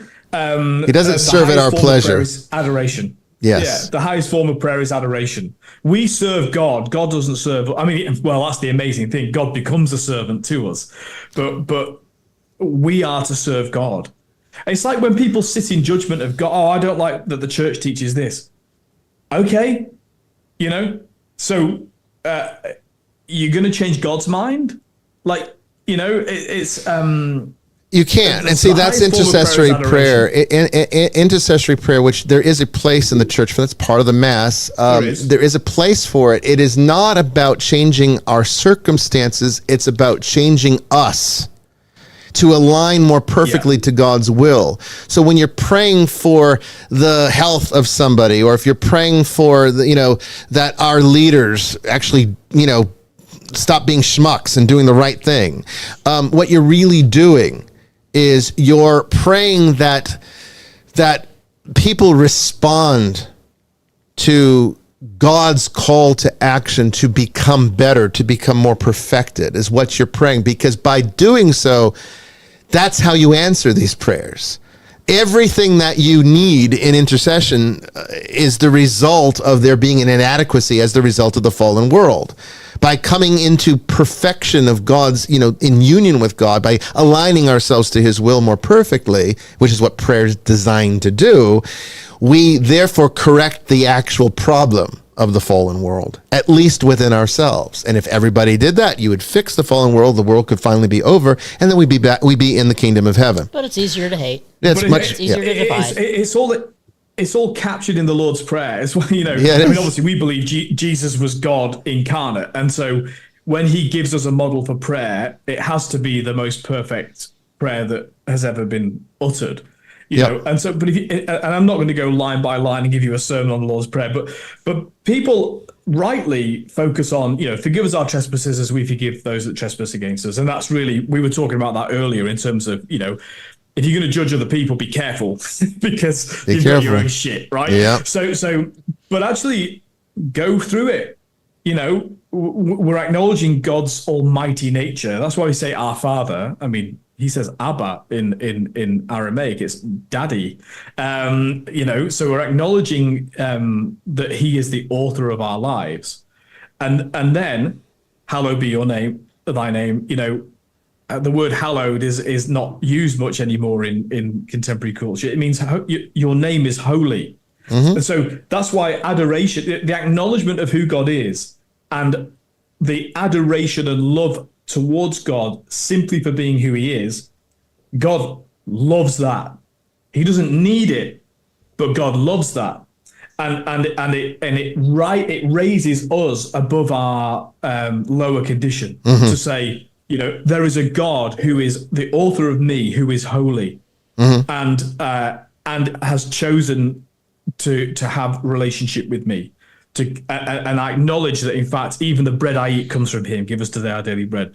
The Eucharist comes from him as well. So all of these, if you go through it, I won't do it because I'm not here to preach a sermon to you on the Lord's Prayer. But if you go through it line by line, have a look at it. It's all there. Adoration, yes. Gratitude, intercession, seeking forgiveness for ourselves and others, and protection from that which brings us down. So, it's all there in the Lord's Prayer. That's the purpose of prayer. It changes us because we're reminding ourselves of our condition, which is beloved creature of God. Yeah. That's our condition. Well said. Last question here from Timothy. He asked me, what's my favorite film?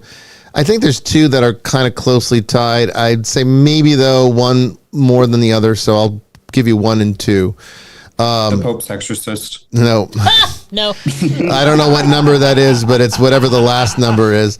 I don't know how many films I've watched in my life, probably thousands. No, it's Contact with Jodie Foster, and Knowing with Nicolas Cage. Knowing was a powerful movie. I'd say Poltergeist probably comes in there in third, and then it gets kind of sketchy after that.